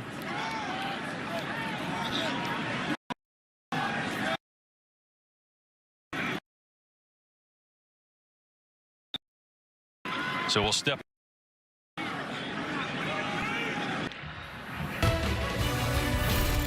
Saturday Night Football is presented by Capital One. Billy Sims, who won the Heisman Trophy back in 1978. Let's take a look at our Nissan Heisman Watch. So C.J. Stroud, 241 passing yards. Boy, Hendon Hooker, even though the 3 touchdown passes, they're losing that game today. Drake May took a hit with the loss at home to Georgia Tech. Blake Corum might be in the driver's seat. And, of course, Michigan-Ohio State in Columbus next weekend. Boy, it was apparent without him in the game. That's a different Michigan football team. But, boy, Caleb Williams going right now. 300 yards in the first half. Sooner fans know just how talented that young man is. And as good as he was last year, he is much better here in his 2nd season there at USC. Yeah, and if they can somehow come back and beat UCLA, obviously that would be huge for his cause. Ollie Gordon up the middle, grabbed and downed after a gain of 2 at the 23-yard line. So 2nd down and 8, early 3rd. It was 28-0 after 1, and nothing offensively for Oklahoma since. Oklahoma State starting to settle into this game, but is it too late? Down 4 possessions. And on a jet sweep, that's a pass play, though. That was a forward pass, it appeared. Braden Johnson, and now they're saying incomplete. Yep, that was a forward pass on those jet sweeps. It was not a handoff. It was a little touch pass. So it'll be 3rd down. When he had speed coming to the field, looked like he had some grass out. Oklahoma State all night, just off a little bit. That one's on Braden Johnson. Hits him in the hands. I like the call by Casey Dunn. You got to execute what's called. Now Oklahoma State 3rd and long situation. Kind of a weird reaction from Johnson. Almost like he didn't know he was getting the ball. Yeah, he almost ducked away from it. Interesting. So 4-down territory, you would think. 3rd and 8. They're 3 for 12 on 3rd down. Showing pressure. And here they come. Sanders goes to the right spot. It's caught, but short of the line to gain. Presley down at the 17. 4th and 2 coming up, and Oklahoma State going for it. They dialed it up, man-to-man coverage. And it's a nice adjustment there by Brennan Presley to bring that pass in. I think you got to go for it here, fellas. No question, with down 25 points. Again, you don't know how many more possessions you're going to have. The way this game has slowed down since that first quarter. They're going big personnel, heavy package, multiple tight ends in the game. Cassidy comes in, as well as Owens. 4th down and 2.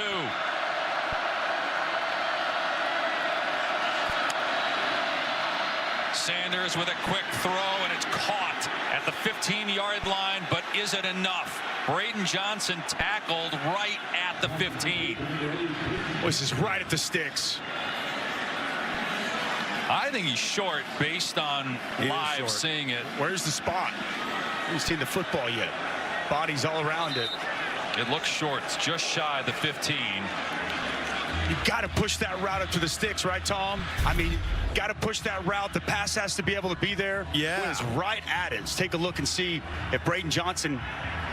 It was well designed, Dusty. He just didn't take it downfield far enough. It's right at that yellow line, guys. I wonder, too, did he even catch the ball? Did you see how it started to move and then we kind of lost him? You couldn't see the ball at that point? Good tight coverage there by C.J. Colton. It's a good job by Braden Johnson to make that catch. Well, this is going to be close. The ball, the placement of the spot actually looked like the ball was further towards the 15, but it's a turnover on downs. They might review this further upstairs. Looking at it now, the yellow line, as we know, is not official. But it looked like where he caught that pass and as he came down was exactly where the yellow line was. So the yellow line is a little in front of the actual 15. And you saw the ball kind of move to the right a little bit. Watch here as he secures it, and then as he's going down, it kind of moved to the right. But I think it's really hard to overturn that spot. I totally agree with you. Not a clean look at it, and Coach Venables likes what he sees with a big 4th down stop. Play action for Gabriel, setting up, in trouble, and now throws it away. And Farouk in the area. So again, Walter Scheid in there, able to get a little pressure. 2nd down and 10. Was Mason Cobb on a blitz? Good power, walking the running back into Dylan Gabriel, forcing him to flush. Walter Scheid gets there, as you mentioned, and Oklahoma State defensively is playing much better since that first quarter. Good cutback by Barnes, got the 1st down and dives to the 30-yard line, so gain of about 15, 1st down for OU. Boy, it's excellent patience here by the freshman Javante Barnes, allowing the blocks to set up in the holes there, and you see the burst through the hole. Really well done by Chris Murray, pulling around, getting the key block. Play action, Gabriel's pass on target. Stoops, and now they're saying no, he did not pull it in, so it'll be 2nd down and 10. That's just interesting watching Dylan Gabriel, the confidence with which he's playing with. He played in some big games at UCF, was hurt, missed most of last year, but a 3-year starter for the Knights. And been a struggle. He's battled injury this year, didn't play against Texas after getting hurt early against TCU. But he's had his best game of the season. Here's a pitch to Javante Barnes. And he gets clocked at the 33. Gain of 4. Tackle by Daniels. 3rd down coming up. Well, it's a nice job by Daniels coming down from that safety position to make that hit, make that play. Another Cowboy down on the field. Kind of been the story of the season. Colin Clay down. This Cowboys football team's just been marred by injuries all season long. We'll be back with you in a minute with an update on Clay. Notre Dame looks like a much different team in October, November. Playing great football right now. It's going to be a great matchup on Saturday night. Temperature around 30 degrees here in Norman as Gabriel gets rid of it with pressure in his face. Mason Cobb was in there. Colin Clay got helped off for Oklahoma State. It's 4th down. Wanye Morris, the right tackle, is down for Oklahoma. And Mason Cobb, man, he's been all over the field tonight. Nice job. The delayed blitz comes clean, gets through. You also see Colin Oliver working off the edge. Nice rush there by Oklahoma State to get off the field.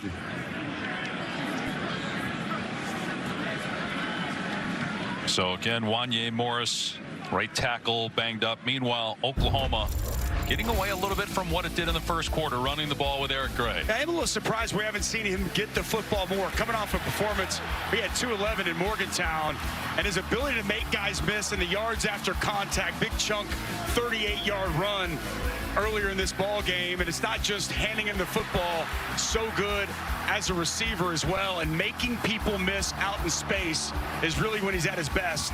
98 total yards here tonight for Eric Gray, who has just put together a monster season for this Sooners offense.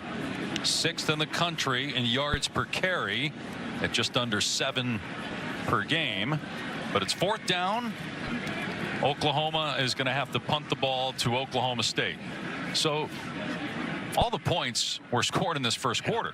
Certainly for Oklahoma, the 3 for Oklahoma State came at the end of the first half. For the Cowboys to have any chance at coming back in this game, what has to happen here? Their offense has to be more efficient. I mean, they got to be on the same page. We've just seen this offense from the very beginning just be out of sync, out of rhythm. They got to find a rhythm and get something going. I thought when they converted on that big 3rd down, backed up from their own end, the completion of Braden Johnson, maybe they found something, but then they sputter here once again. So I just think as much as anything, find a rhythm, get a little confidence going, and find a way to get in the end zone, because it's clearly something that has plagued this team all night. Because again, how many possessions at this point? You got a quarter and a half to go. You know, you get maybe 5 possessions, maybe, and you're down 25 points.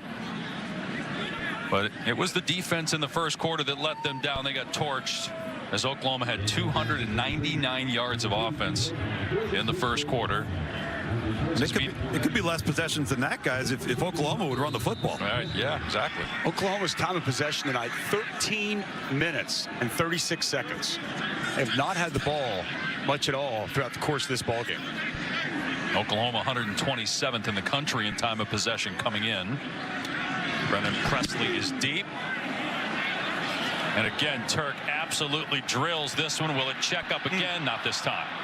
67-yard punt. Wow. But 47 net. It's his longest punt of the season. He just had a 66-yarder last time that stuck at the 4-yard line. He's a fantastic punter. That looks more like your wedge game. That's what you were describing. How about an Iowa State earlier this year? He had an 85-yard punt, and my apologies to Texas this year, 85-yard punt. I mean, that's kind of difficult to even comprehend a punt of that magnitude. All right, so Spencer Sanders, you see the numbers. They haven't really been able to get him going in the run game. He has 3 picks on the night, but again, to have any chance, I'm going to have to drive the team down and score. He drove him down last time. They just couldn't punch it in. They run Jaden Nixon. We have not seen Dominic Richardson, their leading rusher, at all in this game. Don't know if it's injury related or disciplinary, but Richardson has not played. We haven't seen him. Yeah, and he's their physical runner. He's been a bell cow throughout the course of this season. Really the workhorse for this offense. He's can hit it downhill. He struggles to make people miss, but nowhere to be found here tonight. Similar to this Oklahoma State rushing attack. It's been held in check by the Sooners front. Their yards per carry the worst ever under Gundy. That pass knocked away. Incomplete. C.J. Colden again stepping in front of that pass intended for Jaden Bray, so it's 3rd and 8. And again, it's just Spencer Sanders being a little bit off. This pass behind Jaden Bray. Put that out in front. Let him run after the catch. That he's got the coverage beat in man-to-man, and just another misfire by Spencer Sanders. I applaud the toughness, the grit, just for being out here playing this game. I know he's playing through a lot, but man, he has been severely off throughout the course of this evening. It might be the worst game he's played this season. still some time for him, but it's been a struggle. 3rd and 8, steps hip here. He's got some room, and he makes a man miss and gets the first down and slides out to the 35-yard line to keep this drive alive. A gain of 13. But again, when you're playing against Spencer Sanders or mobile quarterbacks, you really have to constrict that pocket. Lane opens up, and a great job picking it up with his legs there by Spencer Sanders. Here's a screen to Jay Nixon. Nixon past the 45, broken tackle, stiff arming down the sideline, and finally shoved out by Bowman at the 37 for a gain of 28. They're good for 2 or 3 of these a game. Just a simple running back screen into the boundary. Nice job, little hurdle there of Woody Washington. With Jaden Nixon, he's got that burst, he's got that big play capability, and a nice pickup by the redshirt freshman running back. Hey, look at the total offense in the 3rd quarter. It was similar in the 2nd quarter. Oklahoma State's offense has been better than Oklahoma since the 1st quarter. Nixon out in space, and some hand fighting with Grimes, who gets him out. Well, you knew Mike Gundy's team would adjust, that there would be some sort of adjustment. Gundy, who's now in his 18th season, won a lot of ball games. They made it to the Big 12 title game last year, thanks in part to beating Oklahoma in Stillwater. Clock at 6.5. Pressure coming. And no running room for Nixon whatsoever. Jeffrey Johnson in there for the Sooners, along with Isaiah Coe. And so now it's 3rd down and long. This front really has stepped up here tonight. Nowhere to go with the football. Danny Stutzman also coming in on an inside blitz. Stutzman, well, he's had some unbelievably bright moments this year. Some other moments that he's going to continue to learn from. But it's about as good as this front 7 has played, stopping the run all season long. It's definitely the most gap sound they've been. Yeah, Steve, totally agree, Tom. Yeah. Definitely in 4 down territory. 3rd and 7. That's Bray in motion. And another screen. This worked before, but not this time. Nixon gets dumped, and it was Agwebu in there first. Isaiah Coe cleans him up. They lose a yard on the play. It goes from 3rd and 7 to now 4th and 8 or 9, and Oklahoma State has to go for it. Well, it's a really nice job. You mentioned Isaiah Coe as a defensive lineman. When you feel that lineman lets you go, you got to shut it down, find the football. Big 94 does that, as well as David Agwebu slipping under a block and getting that tackle for loss. Used to seeing some long hair coming down over that 9 and 4 on the back of the jersey for Oklahoma. The number Dusty wore when he played here for the Sooners. 4th down and 9.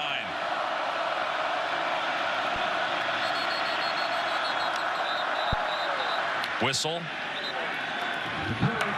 Delay a game. Wow. Offense, 5-yard penalty. Whoa.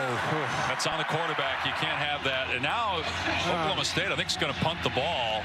I just don't know that you're going to have enough possessions, but that's terrible. You can't have that. It's been that kind of night, though, for Oklahoma State. They just didn't look ready to go from jump. Spencer Sanders is fired up on that sideline.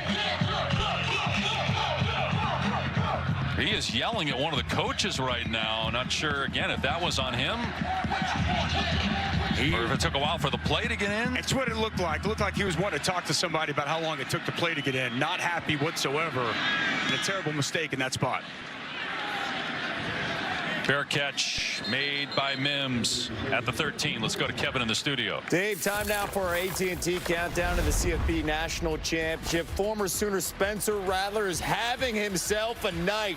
This one, the Jaheim Bell, another touchdown pass. South Carolina continues to give number 5 Tennessee big-time problems. 49-31 Gamecocks. Back to you. Wow. Wow. Things going so well for Tennessee until the last couple weeks. Who saw that coming? Nobody. That's the best Spencer Rattler's played all season. Good for him. Great. Big hit at the 15-yard line by Colin Oliver. So let's watch here. This is Sanders afterwards. I'm not sure if it's directed at anybody in particular, but it looks like there, as he's talking to one of the coaches, something about getting the play in. It's a fiery dude, man. It's a very emotional game, and hasn't gone his way, I can understand the outburst of emotions in that spot. Gray out to the 18. At this point, the clock's your friend. You got a 25-point lead. Don't know how many more possessions that Oklahoma State's going to get at this rate, so don't give him a quick one by going 3 and out with 3 pass plays. This is a tough place for Coach Levy, right? Big part of this offense is how quickly they snap it. At this point, you want to start to ice this game away and milk that clock. Gabriel to the air on 3rd down. Everybody covered.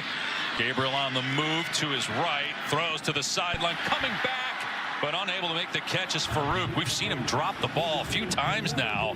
And so Oklahoma will punt again. Boy, really nice job by Dylan Gabriel, buying himself time, waiting. Finally, Farouk does a good job working back to the quarterback. He just drops it. Absolutely drops it as he allows that ball to come into his body and can't bring it in. Another miscue and drop there by Jalil Farouk. But they have Turk, so even though he's punting from his 5-yard line, there's a chance this thing will land inside the 30 of Oklahoma State.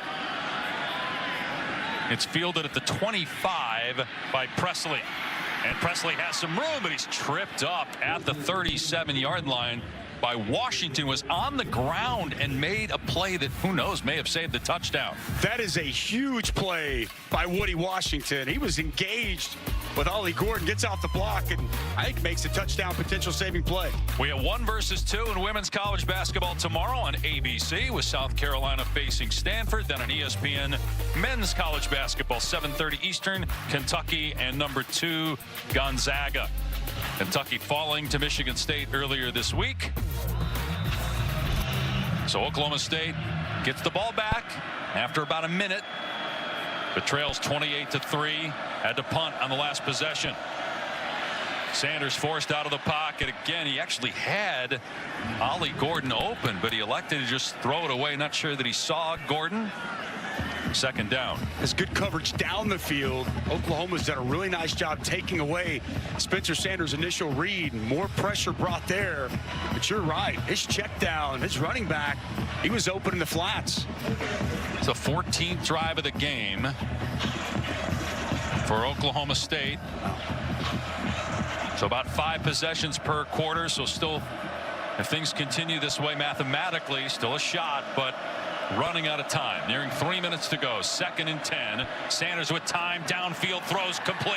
Near the 40. Braden Johnson on the grab. Gain of about 20. 1st down. Well, we've seen a lot of man coverage from Oklahoma. Now it's going to be zone coverage. And on the post, really good find as Braden Johnson clears the linebackers. Spencer Sanders gets it to his wide receiver.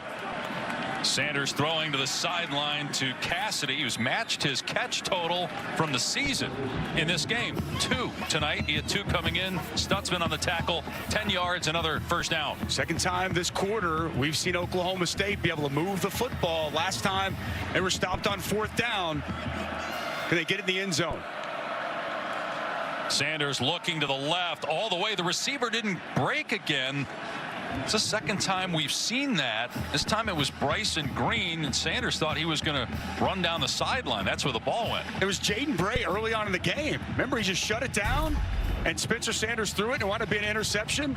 This one not intercepted, but again, receiver, quarterback, just not on the same page. He shuts it down for a hitch route, and Sanders thinks he's going to keep going vertically down the field. Dusty, this is where limited practice time with your guys really starts to come into play. It's a great point, Tom. It really is. And that's been the issue. Wide receiver, Spencer, as we've talked about here tonight, putting a practice schedule has been tough for Coach Gundy. On 2nd and 10, pressure coming. Sanders steps up and takes off at the 25. At the 20, Sanders down to about the 12-yard line. He's so dangerous running the ball. He's got 8 rushing touchdowns on the year. He's like a running back. Watch him slide through this hole here. Wasn't a whole lot there. It was tight. But then he starts calling it out down the field, gets a block from Ollie Gordon, and a nice run in the open field here by Spencer Sanders. He's like a running back. When he puts that ball down and he declares to be a runner, he is a dangerous weapon for this Pokes offense. Boy, a little surprised that they're not going quicker. Pick it up. Yeah.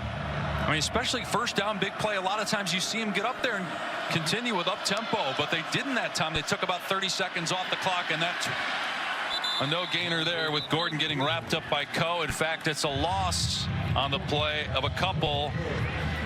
Anybody wearing 94 knows what this game means, and so Isaiah Coe playing his best. Well, he's playing well tonight. It's a really good job on the interior of this defensive line. Little movement. He does a nice job with the rip to get up the field and get the TFL. And the check coming from the sideline, so a lot of time coming off the clock here. They've wasted about a minute and a half here in these first two plays. I understand they want to be precise and get in the end zone, but it's odd because they typically move at such a frenetic pace. Yeah, Sanders got a fade in the end zone, incomplete. He was going for Bryson Green. Woody Washington in coverage. They're going to throw a flag. They're going to get Washington for interference. Looked like he had the arm of Green. He tried to catch it with one hand, the free hand. I think it's a left hand. We'll see Woody Washington as he's contacting down the field. Coach Venables not happy with the call. Pass interference, number 0, defense. That penalty will be placed at the 2-yard line, automatic first down. They haven't gone to Bryson Green a whole lot. We've seen him go to him a couple times on this series. See Woody Washington working. He's got that left arm. He's got a little bit of a grab. Yeah. Not a lot there, but I mean, I don't know, guys. Not a lot there. We've been doing games all year, though. I mean, it's very interesting how often pass interference is called. Looked like both guys were going for the ball there. So you got 2 men in the backfield, and Sanders in trouble, backing up, throws back in the end zone. It's caught for a touchdown by Quentin Stewart. Boy, what a play by Spencer Sanders. That's the first catch of the year for Stewart.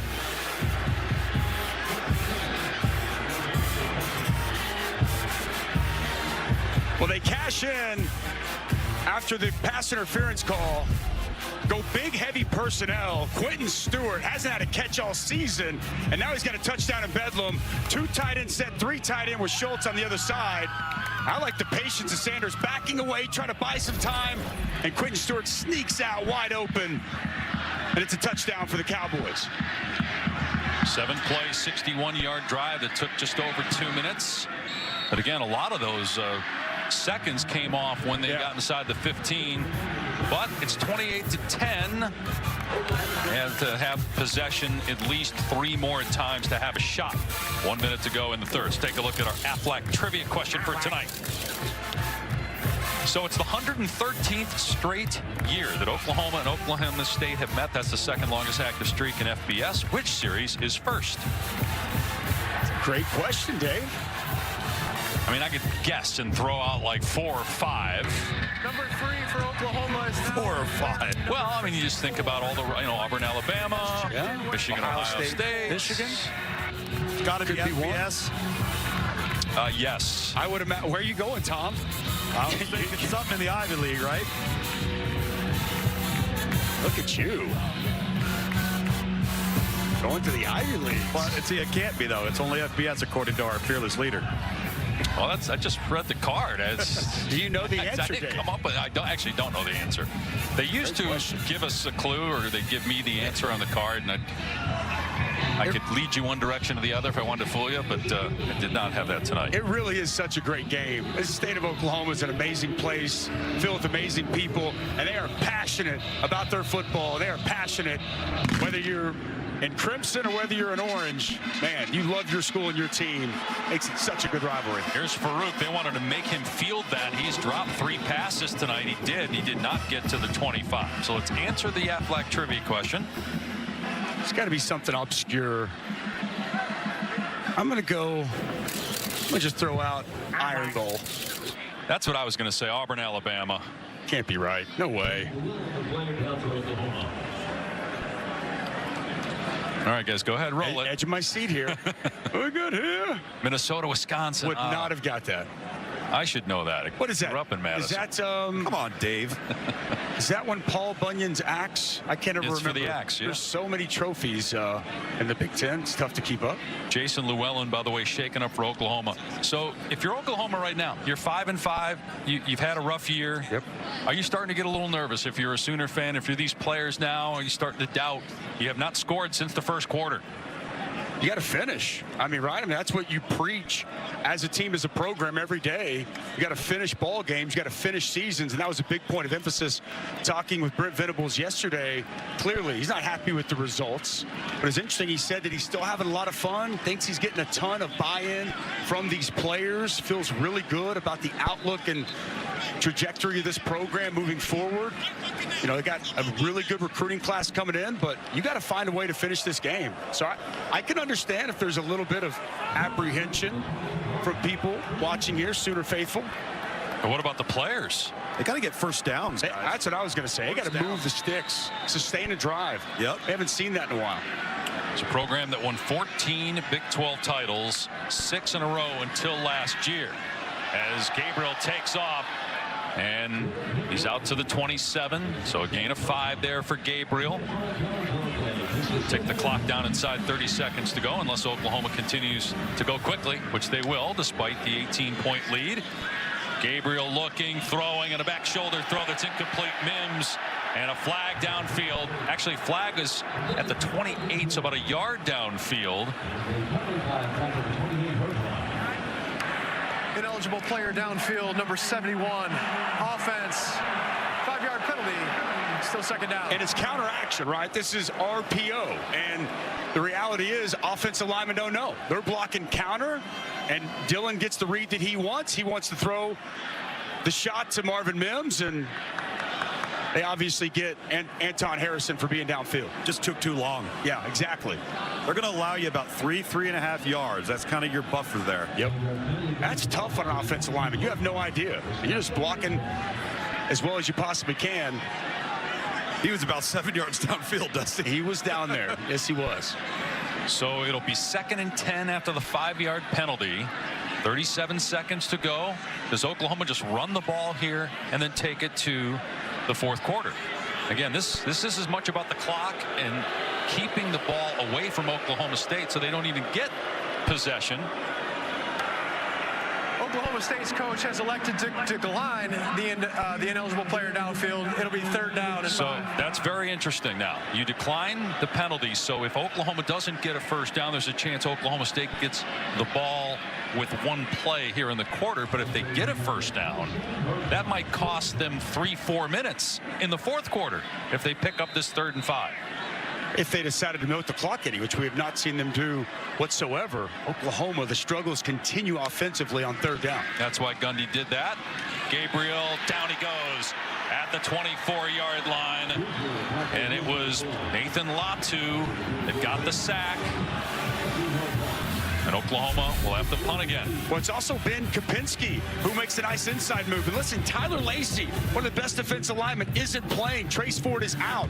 So this is their sub package, and it's Kapinski's typically a DN playing 3 technique. Nice job with the penetration by him. Nice job by Latu, and a big sack to get the Cowboys the ball back yet again. Oklahoma probably won't snap it here. Go to the fourth quarter. 1 for 10 on 3rd down now, guys, for Oklahoma. Yep, 2 for 21 the last 2 games. That's a big reason why they're stuck on 28 points. They had the greatest first quarter all season long, but nothing since. Still, though, an 18-point lead as we go to the fourth. Well, granted, the bar was set high with 300 yards in a quarter, but, man, nothing. The last 2 quarters, no points, 5 punts. This is the 6th coming up. And Oklahoma State down 18, not out of it yet. Brennan Presley is deep. Turk on to punt. He is averaging 55 yards a boot in this game. And this is by far his shortest punt of the day, and the fair catch made on the 34 by Presley. Let's go to Kevin in the studio. Dave, a bad night for Tennessee just got worse. Hendon Hooker, what a great story all season long. Left the game with a non-contact injury. When you see the replay, you just shake your head and you hope it's not the worst thing that you think about. Right here with the leg injury is Hooker left the field on his own terms, but right now Tennessee down 56-31 over on ESPN against South Carolina. Back to you. Just awful to see that. Oh, man. Hate to see that. It's such a great story. Josh Heupel's done an amazing job turning that program around. Neyland has come alive, and well, it's one thing to lose, but to lose your quarterback, that's tough. Spencer Sanders guns it to the sideline in traffic and almost intercepted again on the redirection. First it was C.J. Colden, then you had Deshaun White, both with a chance at it. Jaden Bray, the intended target. Well, I'll tell you what, Jaden Bray, nice job by him just fighting for this football as he works back to the ball. Good coverage there by Colden.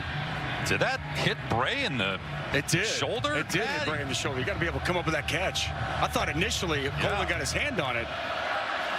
You're right, though. Looking at the replay, it looked like that should have been caught by Bray. So it's 2nd and 10. They just have not made the plays in this game. Sanders, receiver wide open, caught inside the 40. Presley turns it upfield inside the 30, trying to hold on to the ball, still making defenders miss. Presley down to the 12. Brennan Presley with a huge run after the catch, 55 yards. Well, he's fantastic with the ball in his hands, and Oklahoma coverage, they just lose him. And Spencer Sanders finds him on the sidelines, and boy, after the catch, just outstanding job by him. Breaking tackles left and right. And all of a sudden, this game has completely flipped and changed as Oklahoma State, with fight and grit, will not go away. Gonna run it here. Nixon wrapped up at the 10 and thrown down by Stutzman. Brennan Presley's been such an important player for this Oklahoma State team, and he's dating Casey Dunn, the offensive coordinator's daughter. Said, "Coach, I want to speak with you." Dunn thought, okay, he wants more catches. Nope, I want permission to date your daughter. And Coach Dunn said, sure. He also said he's one of the best young men he's had the chance to coach, and he said he was happy to say, yes, you can date my daughter. On 2nd down, Sanders rolling up, gets hit as he throws, incomplete.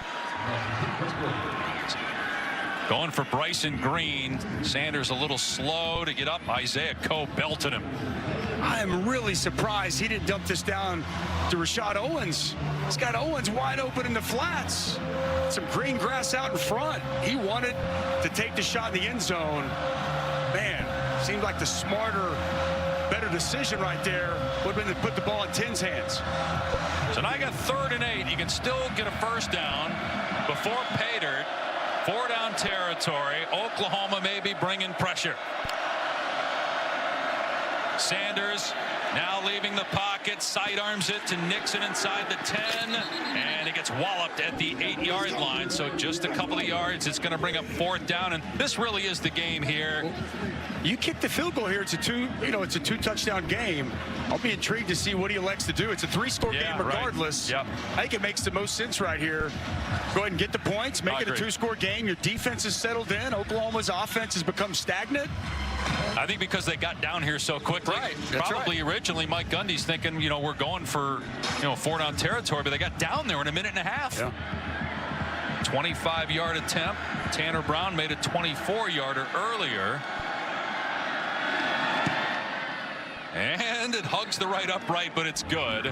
And it is a 2-score game with 12:38 to go. Plenty of time. Plenty of time. Mike Gundy's a heck of a coach. His teams are tough. They never quit. And the Cowboys alive here in Norman.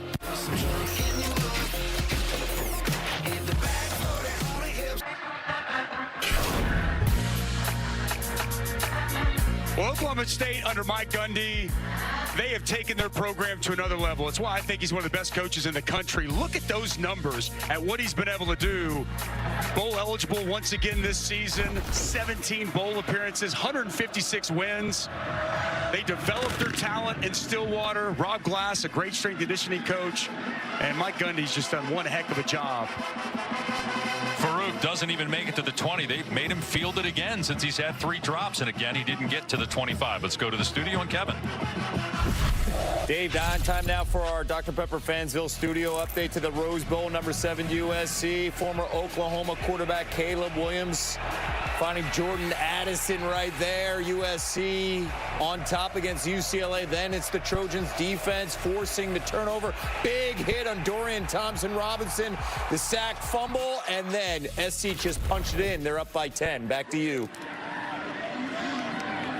Playoff hopes alive for now for the Trojans. Meanwhile, Oklahoma's lead down to 15. Going to keep it on the ground here with Eric Gray. Makes a nice cut.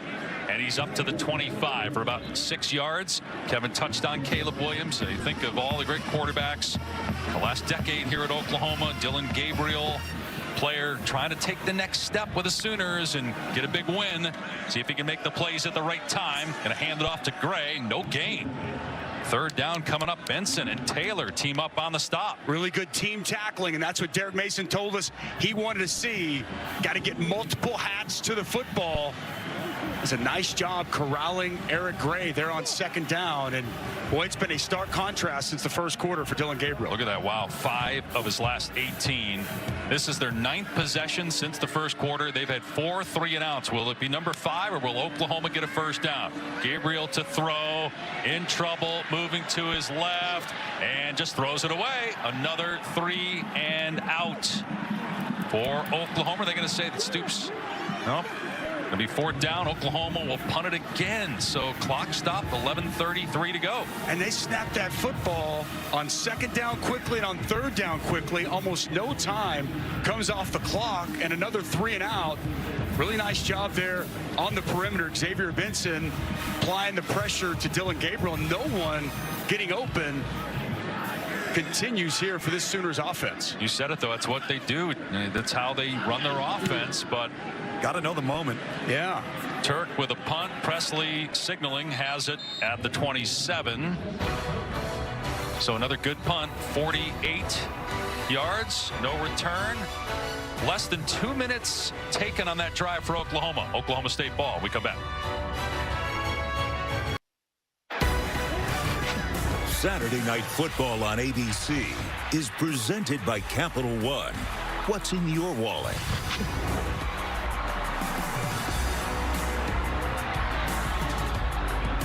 That was Tyreek Hill. You've heard that name back in 2014 in an Oklahoma State win. This is the 117th all-time meeting. Oklahoma State won last year. Oklahoma, last drive was 1:04. You look at Jeff Levy, the offensive coordinator. They're taking no time off the clock. 5 3-and-outs. They have 15 possessions today. 14 have been under 2 minutes, so time for Oklahoma State. But Sanders is sacked. That's a big response by the Sooners. Isaiah Coe was back there for OU, and so was Jordan Kelly. Loss on the play. Well, this defensive line needed this. Watch the inside game. It's going to be a cross stunt by the 2 interior defensive tackles.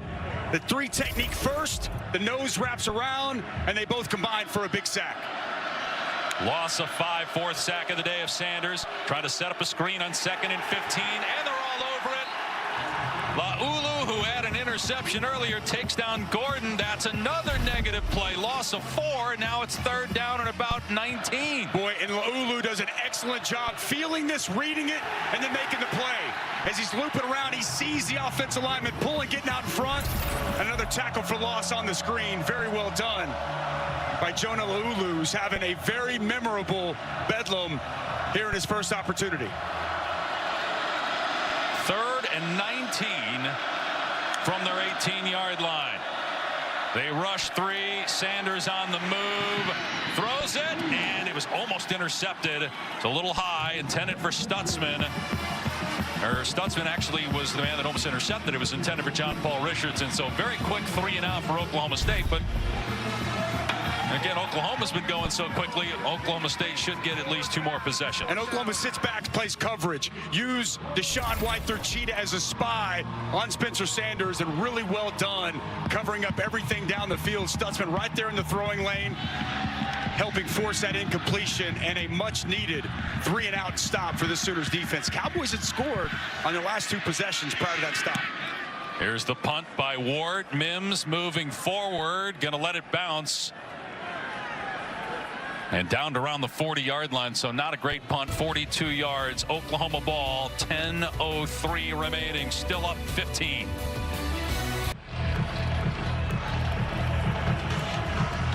All Oklahoma State since the first quarter. You wonder, is there enough time for the Cowboys? Is Brent Venables, the head coach, talking to his team as the offense, since a 28-point first quarter, has done absolutely nothing but go fast on offense. We'll see if they do it again here or if they start to slow it down. And I know this is their identity. It's what they do. It's who they are. But you'd like to see them start to grind some of this clock away and try to ice this ball game. Gabriel in trouble on the move, being chased, throws incomplete. He is 0 for his last 11 with an interception. Mason Cobb with pressure. So now the clock stopped. 9:57 remaining, second down. Mason Cobb has been great here tonight. He's coming off the edge. And you saw the boot action there from Dillon Gabriel. Mason Cobb runs right into it. It's just been a stark contrast from what we saw early in this game. Early, Dillon Gabriel couldn't miss. And now, whether it's drops or no open receivers, they are struggling mightily. And, Barnes, had he slipped that tackle from Benson, would have had at least a first down. It's a gain of 5. It'll bring up 3rd down and 5. Let's see if...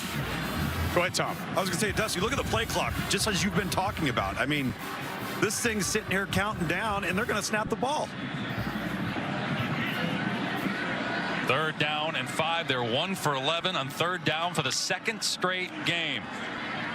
Gabriel going to dump it off to Gray, and Gray tackled short of the line to gain by Martin at the 47.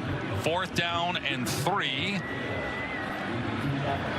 And Oklahoma will punt it again. Well, this is a big-time stop on 3rd down, as we've seen a lot from this Oklahoma State Cowboy defense here in the second half. And you see Mason Cobb's going to get out there first, but watch the backside pursuit. Watch the senior, the veteran, Brock Martin, the 3-time wrestling state champion. Everything he's got, leaving it on the field to get that tackle and force this punt. Really well done, an excellent effort by Brock Martin. 43-second possession. Now, again, you had Turk, who's an excellent punter, going to try to pin them deep. This is a line drive, though, right at Presley, not what he wanted. Fair catch at the 14. 8:36 remaining. Oklahoma State ball.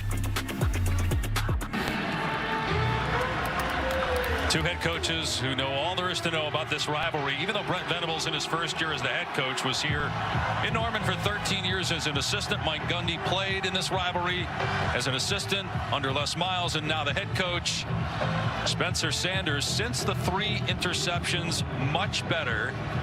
13 of 20, a $188 and a touchdown, and they're really in a must-score situation.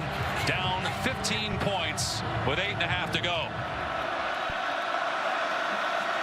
Still haven't seen Dominic Richardson in the game at all at running back. They're going to run Jaden Nixon here. Nice jump cut. Nixon at the 20, stiff arming first down. Stays in bounds at the 30 and shoved out at the 35. Good first play to this drive. Gain of 21. Well, as I said to you earlier, he's the one that's got the big play capability. He's going to hit this inside zone downhill, runs through an arm tackle. Excellent jump cut as he runs to the perimeter. A big play to start this Oklahoma State drive. Rashad Owens shaken up for Oklahoma State back at the line of scrimmage.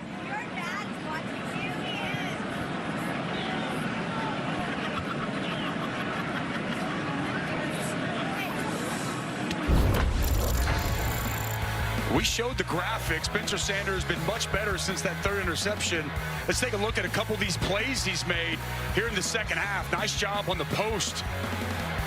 On that zone coverage just past the linebackers. And they're just buying some time as Presley comes open. The defense loses him, and then the yards after the catch for Brendan Presley. Big play in the second half for Oklahoma State, which, as the second half started, down 4 scores. And now in this 4th quarter, just down 2 scores. Again, it's a Cowboy team. We had them in Stillwater a little over a month ago against Texas. Down 2 touchdowns, just continue to fight, continue to keep coming back, and they're trying to make their best effort to do that here, as we just saw Rashad Owens walking off the field. But again, it was that brilliant offensive first quarter for Oklahoma that put Oklahoma State in the hole.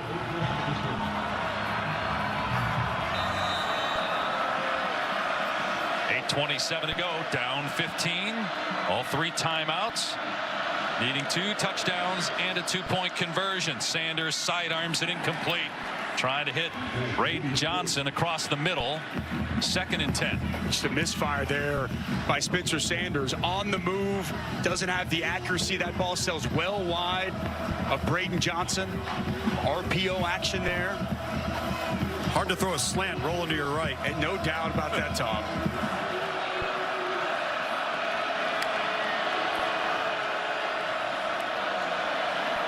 Getting the check from the sideline.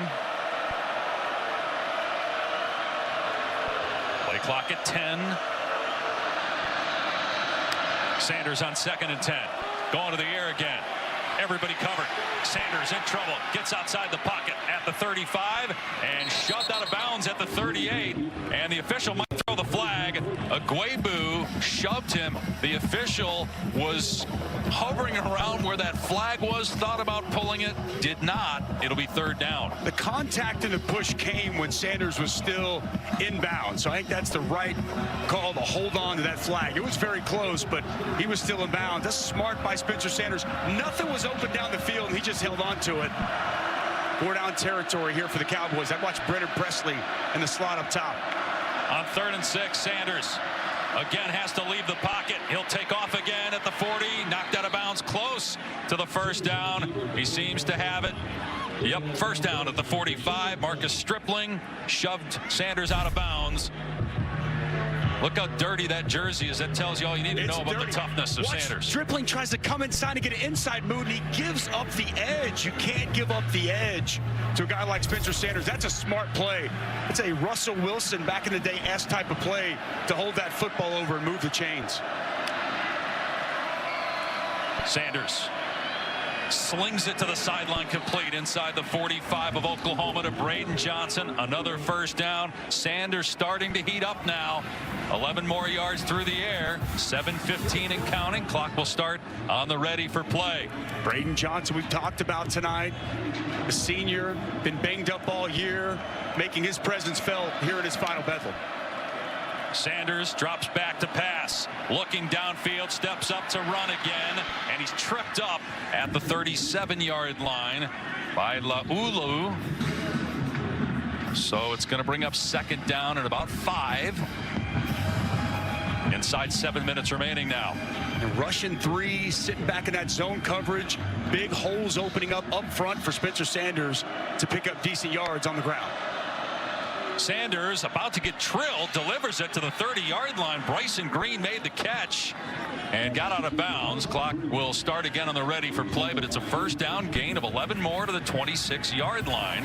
Clock at 6:28. That's a really good route there by Bryson Green. Shuts it down. Ball's on him right now. You see Spencer Sanders throwing the football with confidence. Sanders with time, everybody covered though. He moves out to his right again. He's done this several times on this drive and then just throws it out of bounds. Ethan Downs chasing Sanders towards the Oklahoma bench. Brent Venables trying to get his team above 500. 23 consecutive seasons. They've been in a bowl game. 23 consecutive winning seasons. It's been a rough year. After a 3-0 start, they're 5-5, and they had a 28-0 lead. But Oklahoma State threatening to make it a 1-score game from the 26-yard line of OU. Sanders wide open on the sideline, but Bryson Green could not make the play. A little high on the throw.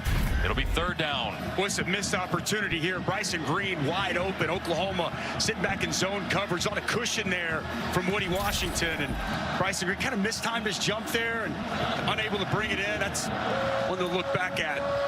Be kicking themselves for not making that easy completion. We haven't seen a lot of pressure here on this series from Oklahoma. And in 4-down territory, timeout going to be called here by Oklahoma. Oklahoma has called their first charge timeout of the 2nd half. 30 seconds in length. So 6:03 remaining. 4-down territory. And obviously the quarterback run game is something to keep an eye on here for Spencer Sanders. Boy, Dusty, this has been the best college football Saturday yet of the season. We saw some teams early in the day that were ranked in the top 4 look like they might get upset but pull out wins. We see Tennessee getting blown out. Crazy. USC, UCLA going toe-to-toe, and now this comeback here by Oklahoma State. It's been a great day of college football. It's been awesome. I mean, it's like you never know, right? I mean, it's college football. It's so tough to predict and know what you're going to get. Most people probably tuned into this thinking, oh, this is going to be a blowout, and here we are with what could come down to be one of the crazy finishes in Bedlam. It's just going to be fascinating to see how this thing ends up. Spencer Sanders playing completely different in this second half, Tom. Yeah, absolutely. And right now, they're trying to get the clock in their favor. To be honest with you, Oklahoma's last 3 possessions on offense are why there's probably not 4 minutes left on the clock instead of 6 minutes and 5 seconds. There's no doubt about that. They have been able to get first down. They bring pressure on 3rd and 10. Sanders gets it away. It's caught. And close to a first down. And it looks like it will be for Presley. And meanwhile, Bryson Green is down on the far sideline in front of the Oklahoma State bench. So Presley with a first down catch. But Bryson Green shaken up. Injuries have been a big problem at that receiver position all year for OSU. Well, this is really good recognition by Spencer Sanders. Oklahoma dials up a blitz here. They bring the pressure, and all of a sudden Presley, he's the hot. He's wide open. Stutzman can't get their balls out quick. Let's see if he gets to the first down. I don't know if he got to that first down at yellow line, Dave. Looks like his knee came down. Ball wasn't quite there. Meanwhile, you see at the top of your screen, Bryson Green slipping and falling, and hard to see where the ball is when that knee hits from that angle. They have marked it as a first down, though, at the 16-yard line of Oklahoma. 6 minutes to go. We were talking with Mike Gundy about this season and just all the injuries they've endured on both sides of the football. And I mean, he told us this has been as challenging a year for him as a coach as he's had in his 18th season. Just putting together practice and knowing when we can go, when we can't go. Dialed it way back against Kansas State, and they got their doors blown off. But as we see Bryson Green being helped off over on the sideline, it's just been kind of a theme of this season for the Cowboys, Dave. Yep, I mean, and nobody knows that better than the quarterback, Spencer Sanders, who last week did not play until they absolutely needed him to play. He came in late, won the game for him against Iowa State. Of a first down is under further review. They're going to look at this to see if Presley got the first down. If he didn't, believe it was 4th down. Just double check on that to make sure that if he doesn't get it, that it's 4th down. It would be 4th down. So yes, it would be 4th and 1. Let's take a look here. Take a look at where Presley, when his knee goes down, where's that football? It'll be the knees down, Ted. Left knee's down. It looks like it is short of that 16-yard line. Roll that back, guys. Watch his left knee. His left knee goes down first. Where's that football? And you look at the marker, too, at the top of your screen, Dusty. It looks like it's in between the 17 and the 16-yard line. It's tough to tell where he's at. I think you get that look. Is there enough evidence to overturn beyond all doubt, right? To say that that's not a first down? I mean, it's basically what you have to do. There you go. That's the look right there. Left knee's down. There's the ball. It looks like it is short of the 16. Now, this is not straight down the line. From that look right there, it is very close. It's either 1st and 10 or 4th and 1. We're talking about the grit and toughness of Spencer Sanders. Battled injury, was hurt against TCU. They had a 17-point lead in that game. They were undefeated at that time. A lot of people thought, just like last year, Oklahoma State was going to be in the college football playoff mix, certainly when that game was going on. And then TCU came back, ended up winning that game in overtime. They got blown out at Kansas State 48-0. Had a comeback win over Texas. And then the victory last week to get them to a position here where they're 7-3. Try to match it up for you guys at home. Knee definitively down. I mean, it looks like he is short of that 16-yard line, Dave. I agree, but again, can you say beyond all doubt that the video evidence proves that it's not a first down? That's basically what you have to do with the replay. Indisputable video evidence. Beyond all doubt. I mean, they added that language a few years ago, like to say it's indisputable, and it's really indisputable. Correct. That's right. They're definitely taking their time on this. Well, it's giving Oklahoma's defense a breather. Those guys been on the field a lot here in the second half. But usually when it takes this long, it means generally they're adjusting something. It's going to be overturned. Correct. Because they got to look at down and distance and clock. Here we go. After review, ruling stands. Okay. First down. There you go. Sometimes when it takes that long, it's because they got to figure out, okay, where do we spot the ball because we're overturning it? What's the clock situation, the down and distance? But it's a first down. Clock will start on the ready for play. 6 minutes to go. Trying to make it a one-score game.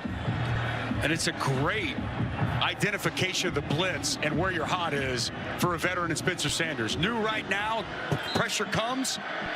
Brendan Presley's my outlet, and it's a big first down. Play 11 of the drive. First down on the OU 16. The Sooners stacking the box. Sanders back to throw. Fires. Incomplete. Going for Presley at the 5-yard line with Billy Bowman in coverage. Well, you don't typically see Brendan Presley allow a ball to go through his hands. Really good route recognition there by Sanders, but Presley unable to bring in that catch. You referenced it a second ago. You've got to be cognizant, if you're a front, of the mobility of Spencer Sanders in this area. On 2nd and 10, Sanders, though, throwing and high, intercepted in the end zone. It's Deshaun White with a pick, and that might seal the deal for OU with 5:42 to go. It's an interception for a touchback. First down.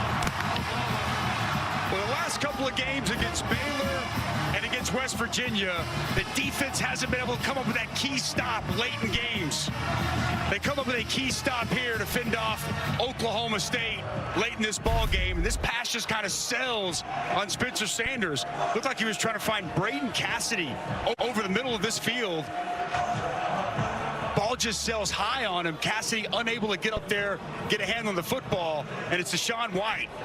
Right place, perfect time with a key takeaway for this Sooners defense. 4th interception thrown by Sanders. 4 different defenders with picks for Oklahoma. And now let's see if the Sooners start to milk the clock. 5:42 to go. Here's Barnes getting outside. And he's up to the 28. That's a big play to start this drive for Oklahoma. Slow. You got to be thinking, if you're Brent Venables, Jeff Levy, you want to slow the pace, slow it down, right? Try to grind off as much of this clock as you possibly can. Oklahoma State 3 times inside the 25-yard line where they've come away with nothing. 2 interceptions and a turnover on downs in this game. If Oklahoma ends up winning and they're finally taking time off the clock, this game was won in the first quarter. Yeah, you're exactly right. They must have hurt us, guys. 2nd and 3. Gray trying to cut it back. And they blow it dead. He's short. Coming in is Sione Ossie afterwards there with a big hit to make sure he didn't stretch the ball out, get the first down. It'll be 3rd and 1. Oklahoma's still searching for a first down. When was the last time they got one?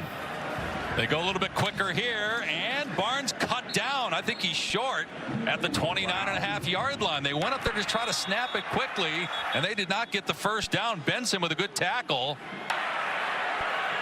Oklahoma State has called their first charge timeout of the second half. 30 seconds in length. Ruling on the field as the runner was short of the line of game. So it's going to be 4th down. Oklahoma State uses a timeout. 2 remaining. Let's go to Kevin. Dave, our Week 12 late window after South Carolina knocked off number 5 Tennessee. We've got a good one in the Pac-12. Right now, Oregon up 7-3 against Utah at home. ESPN2 number 6 LSU up 28-10 against UAB. ACC Network Wake Forest 45, Syracuse 28 in the 4th quarter. Back to you. All right, Kevin, thought that interception might do it, but it's another drive of just about a minute for Oklahoma, and they have to punt. And they quick snap there before that 3rd down, trying to catch him off balance. To see, great job by Benson. Coming in low, taking out the legs of Eric Gray. It sure looks like he was definitely short of that line to gain. The last time Oklahoma's had a first down in this game, 9:33 left in the 3rd quarter. Wow, what a turnaround for Derek Mason and his defense. Again, they got a secret weapon with Michael Turk here, though, the punter, who's been brilliant all day. Hammers another one. This one, though, lands out of bounds. The question is, where did it cross? Probably around the 25. The official still moving, now stops at the 27-yard line. So 73 yards away for Oklahoma State to again still have a shot. With 4:24 left, they had to use the timeout. They have 2 remaining. They would love to save those 2 timeouts if they were to score, to have them in case they don't recover an onside kick and need to use them on defense. If you're Oklahoma, do you come after Spencer Sanders? Get them behind the chains, Dusty. I think they do. Try to create a negative play. Yep. I think at least spy. I think they're going to sit back and play coverage, Joe. It's going to be a 4-man rush. Quick throw behind the receiver. Incomplete. Going for Langston Anderson. And Washington and White over there for Oklahoma.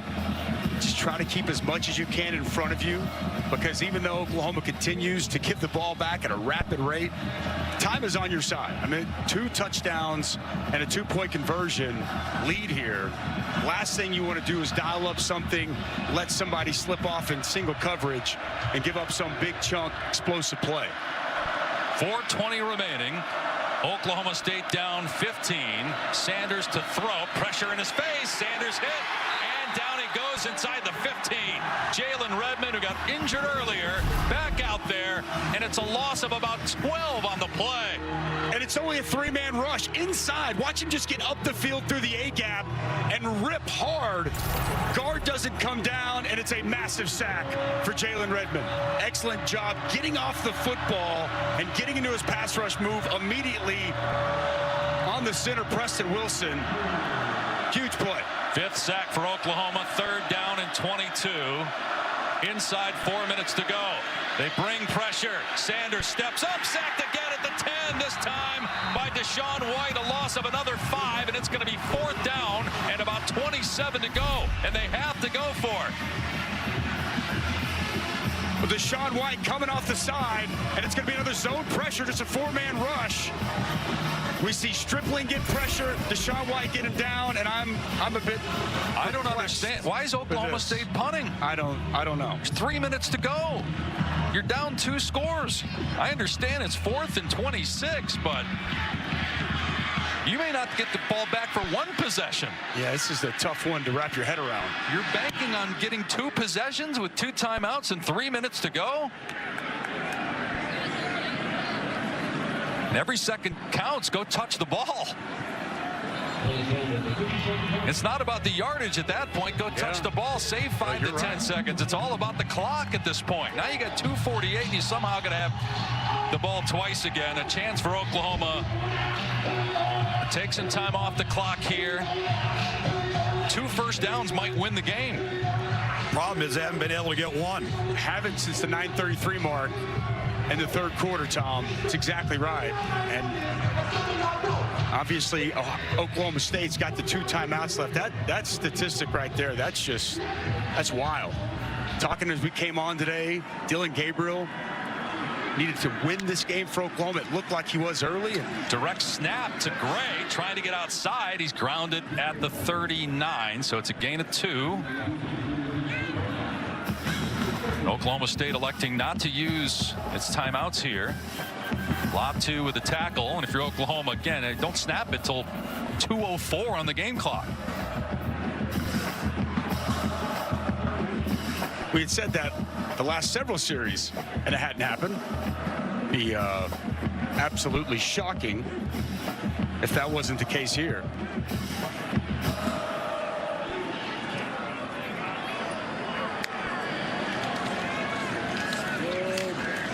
Gray past the 40, out to the 42. And now Oklahoma State thinking about it and will use a timeout, so 1 remaining. Oklahoma State has called their even if they would have gone for it on 4th down and just thrown it downfield, maybe you get a pass interference, you get a penalty, you get a fresh set of downs. If Oklahoma holds on to win, a lot of people are going to say, man, those last 3 quarters were ugly. But I think anybody that's watched Sooner football this year will say, you know, well, the first quarter is good enough. We'll take the win based on how things have gone this year. No question. Look, they've been inconsistent this year. It's why they're a 5-5 football team, and a win is a win, right? To get bowl eligible, to beat your in-state rival, there's still still a lot of value, but this was far from any kind of perfect or finished product. But at this point in time, for the defense to step up, be able to get some stops and help preserve this victory, I mean, again, you don't apologize for anything. When you find a way to win a football game, there's real value in that, and the Sooners have learned that the hard way this year.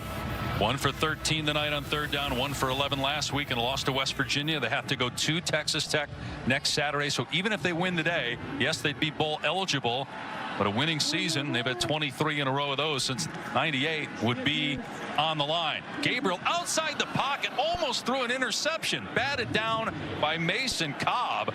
So that's interesting. Oklahoma State's going to get the ball back. 1 timeout to go, 2 minutes left. But Mason Cobb has played outstanding here today, and the run fits. Well, he almost picked that pass off. Excellent job getting right in the throwing window, gets 2 hands on the football, almost high points it. Kind of interesting call, choice to throw the ball. Again, leave a timeout, yeah. You got 158, you need to have 2 possessions. And you almost gave him one on your own 40-yard line with a pick. Here's the punt by Turk. It's a line drive. Presley from the 19-yard line and tackled at the 22. So again, they got to go down the field with 1 timeout and then score, recover an onside kick, score again, and get a 2-point conversion. Lots got to transpire over the next 148 for that to happen, Dave. And they also, you know, again, if Oklahoma would have just run the ball, they would have no timeouts right now. Presley might be shaken up there. Stay in the game. This is an Oklahoma team, too, coming in was just running the ball at will. Their inability to ice this game away and run the football. It's been impressive to watch this Oklahoma State defense continue to fight, come up with stops. First time he's had 4 picks since that Baylor loss a year ago. Pass is pulled in at the 30-yard line by Braden Johnson, and he got out of bounds, so the clock will start on the snap. They got the first down to the 33, 1:43 to go. Braden Johnson over 100 yards now with that catch. Potentially his final time here in Bedlam. He stepped up really big for this team tonight. Sanders again gets rid of it quickly. John Paul Richardson fighting, trying to get the first down. Should have it at the 44. That'll stop the clock for a moment till they reset the chains. I'm sure the reason Mike Gundy didn't go for it earlier on 4th down was because if you don't get it, you give Oklahoma points. Yeah, game's over. So he's hoping that they can score quickly, still get an onside kick here. You're in a terrible spot either way. Sure. All right, I mean, with 4th and 26, that's far from a layup. Here's a shot down the field and incomplete, going for Braden Johnson. 127, they get 126 remaining. Ball just sailed a little outside there on Spencer Sanders. Braden Johnson become the go-to guy here at times in the second half. At great speed. We saw him in the open field earlier in this ball game. Jaden Nixon in the game, excellent pass catcher in the backfield as well. 2nd and 10 at the 44 of Oklahoma State. Sanders looking and a little behind the receiver, but caught. Nice grab by Nixon, and I think he got the first down. Yep, so that will stop the clock again to reset the chains. 1:18 on the clock. Really nice adjustment to that football. Strong hands by Nixon to bring it in. Clock started on the ready for play. Sanders, long throw to the far side, and good tackle on Presley by Woody Washington. Does Oklahoma State use its final timeout here? And you have to. You absolutely have to. That's an outstanding job on the perimeter by Woody Washington. Presley never an easy guy to tackle in the open field. And if he could have slipped that tackle, get out of bounds. Oklahoma State has called their 3rd and final charge timeout. You save the timeout. That is just a massive play by Woody Washington. Well, it was the defense for most of this game. And again, the offense was great in that first quarter, but our halftime highlight package was on the defense, a unit that has struggled for the most part this year for Oklahoma. Brent Venables, obviously a defensive guy. Yes, Ted Roof is the defensive coordinator, but one of the reasons they hired Brent Venables is because of his success as a defensive coordinator at Oklahoma and at Clemson. Well, he's one of the best defensive minds there is in all of college football. Hasn't translated to the success, especially from a yards per game, third down defense perspective, that they were expecting coming into the year. But there is no question, tried and true, whether it was Oklahoma, his first stint, and what they've been able to do at Clemson, you know, since after his first season. You could argue as good a defensive job as there's been in college football, and that's the expectation for him coming back here at Oklahoma to get this defense at some point to that type of level. So they put a few seconds back on the clock when the timeout was called a minute to go. No timeouts remaining now for Oklahoma State. Sanders, his 62nd pass attempt of the game, and he just throws it away. He got it past the line of scrimmage, was outside the pocket. Reggie Grimes with pressure. So 3rd and 10 with 53 seconds left, down 15. And just nobody open down the field. Nowhere for Spencer Sanders to go with the football. Oklahoma electing to use a spy, 3-man rush using David Agwebu as a spy for the mobility of Spencer Sanders. Rush got there late, but that was all about good coverage down the field. No Cowboy receivers coming open. 3rd down and 10.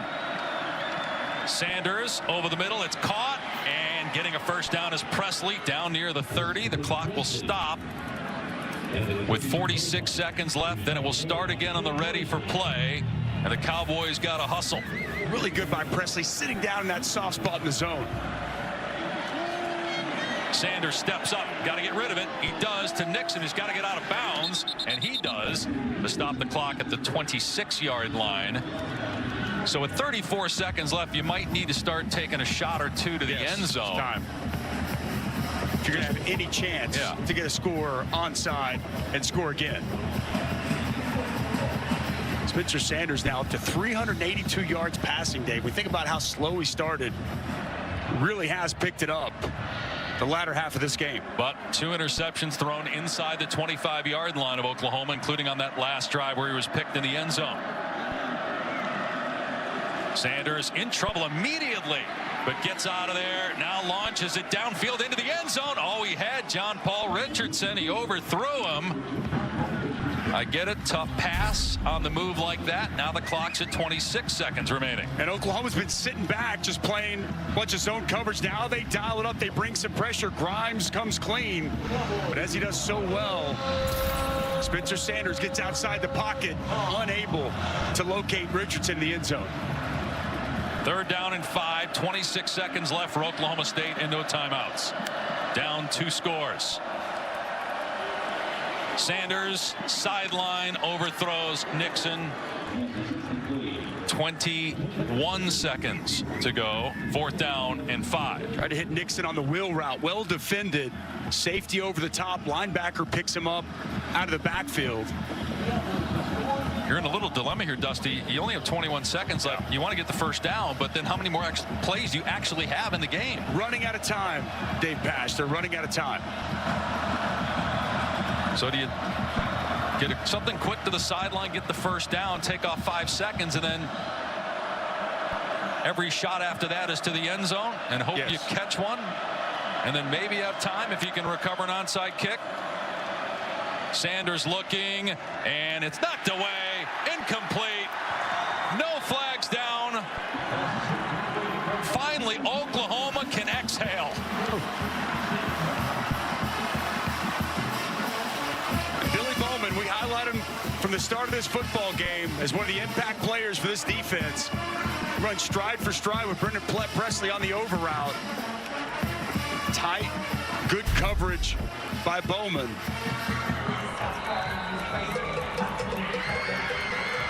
Can't ask for much more, and that's good on good. Bowman, one of the best defenders on this defense, and Brendan Presley, seeing how crucial he is. The Oklahoma defense comes up with a big stop because the offense, and after the first quarter, gave them nothing, absolutely nothing. So For a year that, as you mentioned earlier, the defense has struggled. They step up huge here tonight and help Oklahoma get a big win in Bedlam. They keep their bowl streak alive. It's been 24 consecutive years now that they've been bowl eligible. And if they can beat Texas Tech, they will secure their 24th consecutive winning season. That is in Lubbock next week. It's been a rough year for Brent Venables and company, but they won Bedlam. Final score 28-13. I think Luke's got drenched too. He's there with Coach Venables. Yeah, guys, we both got it. A big victory here for Coach. Hey, listen, not the last 3 quarters you wanted, but you'll take the result. How would you describe this game? Well, it was, I'm not sure exactly how I would describe it other than I thought the defense was outstanding, man, from beginning to end. Really proud of all the guys. First half was really, really good. And second half, kind of a Jekyll and Hyde with offense and the defense. But winning's tough. And these guys, what they've been through this season, what I love about them is their willingness to fight for each other, sacrifice. Continue to believe, continue to go to work. Oklahoma State is a team that, played in the Big 12 championship a year ago.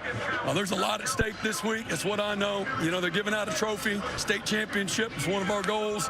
And for our guys to be able to walk into that locker room with a win, that's what it's all about.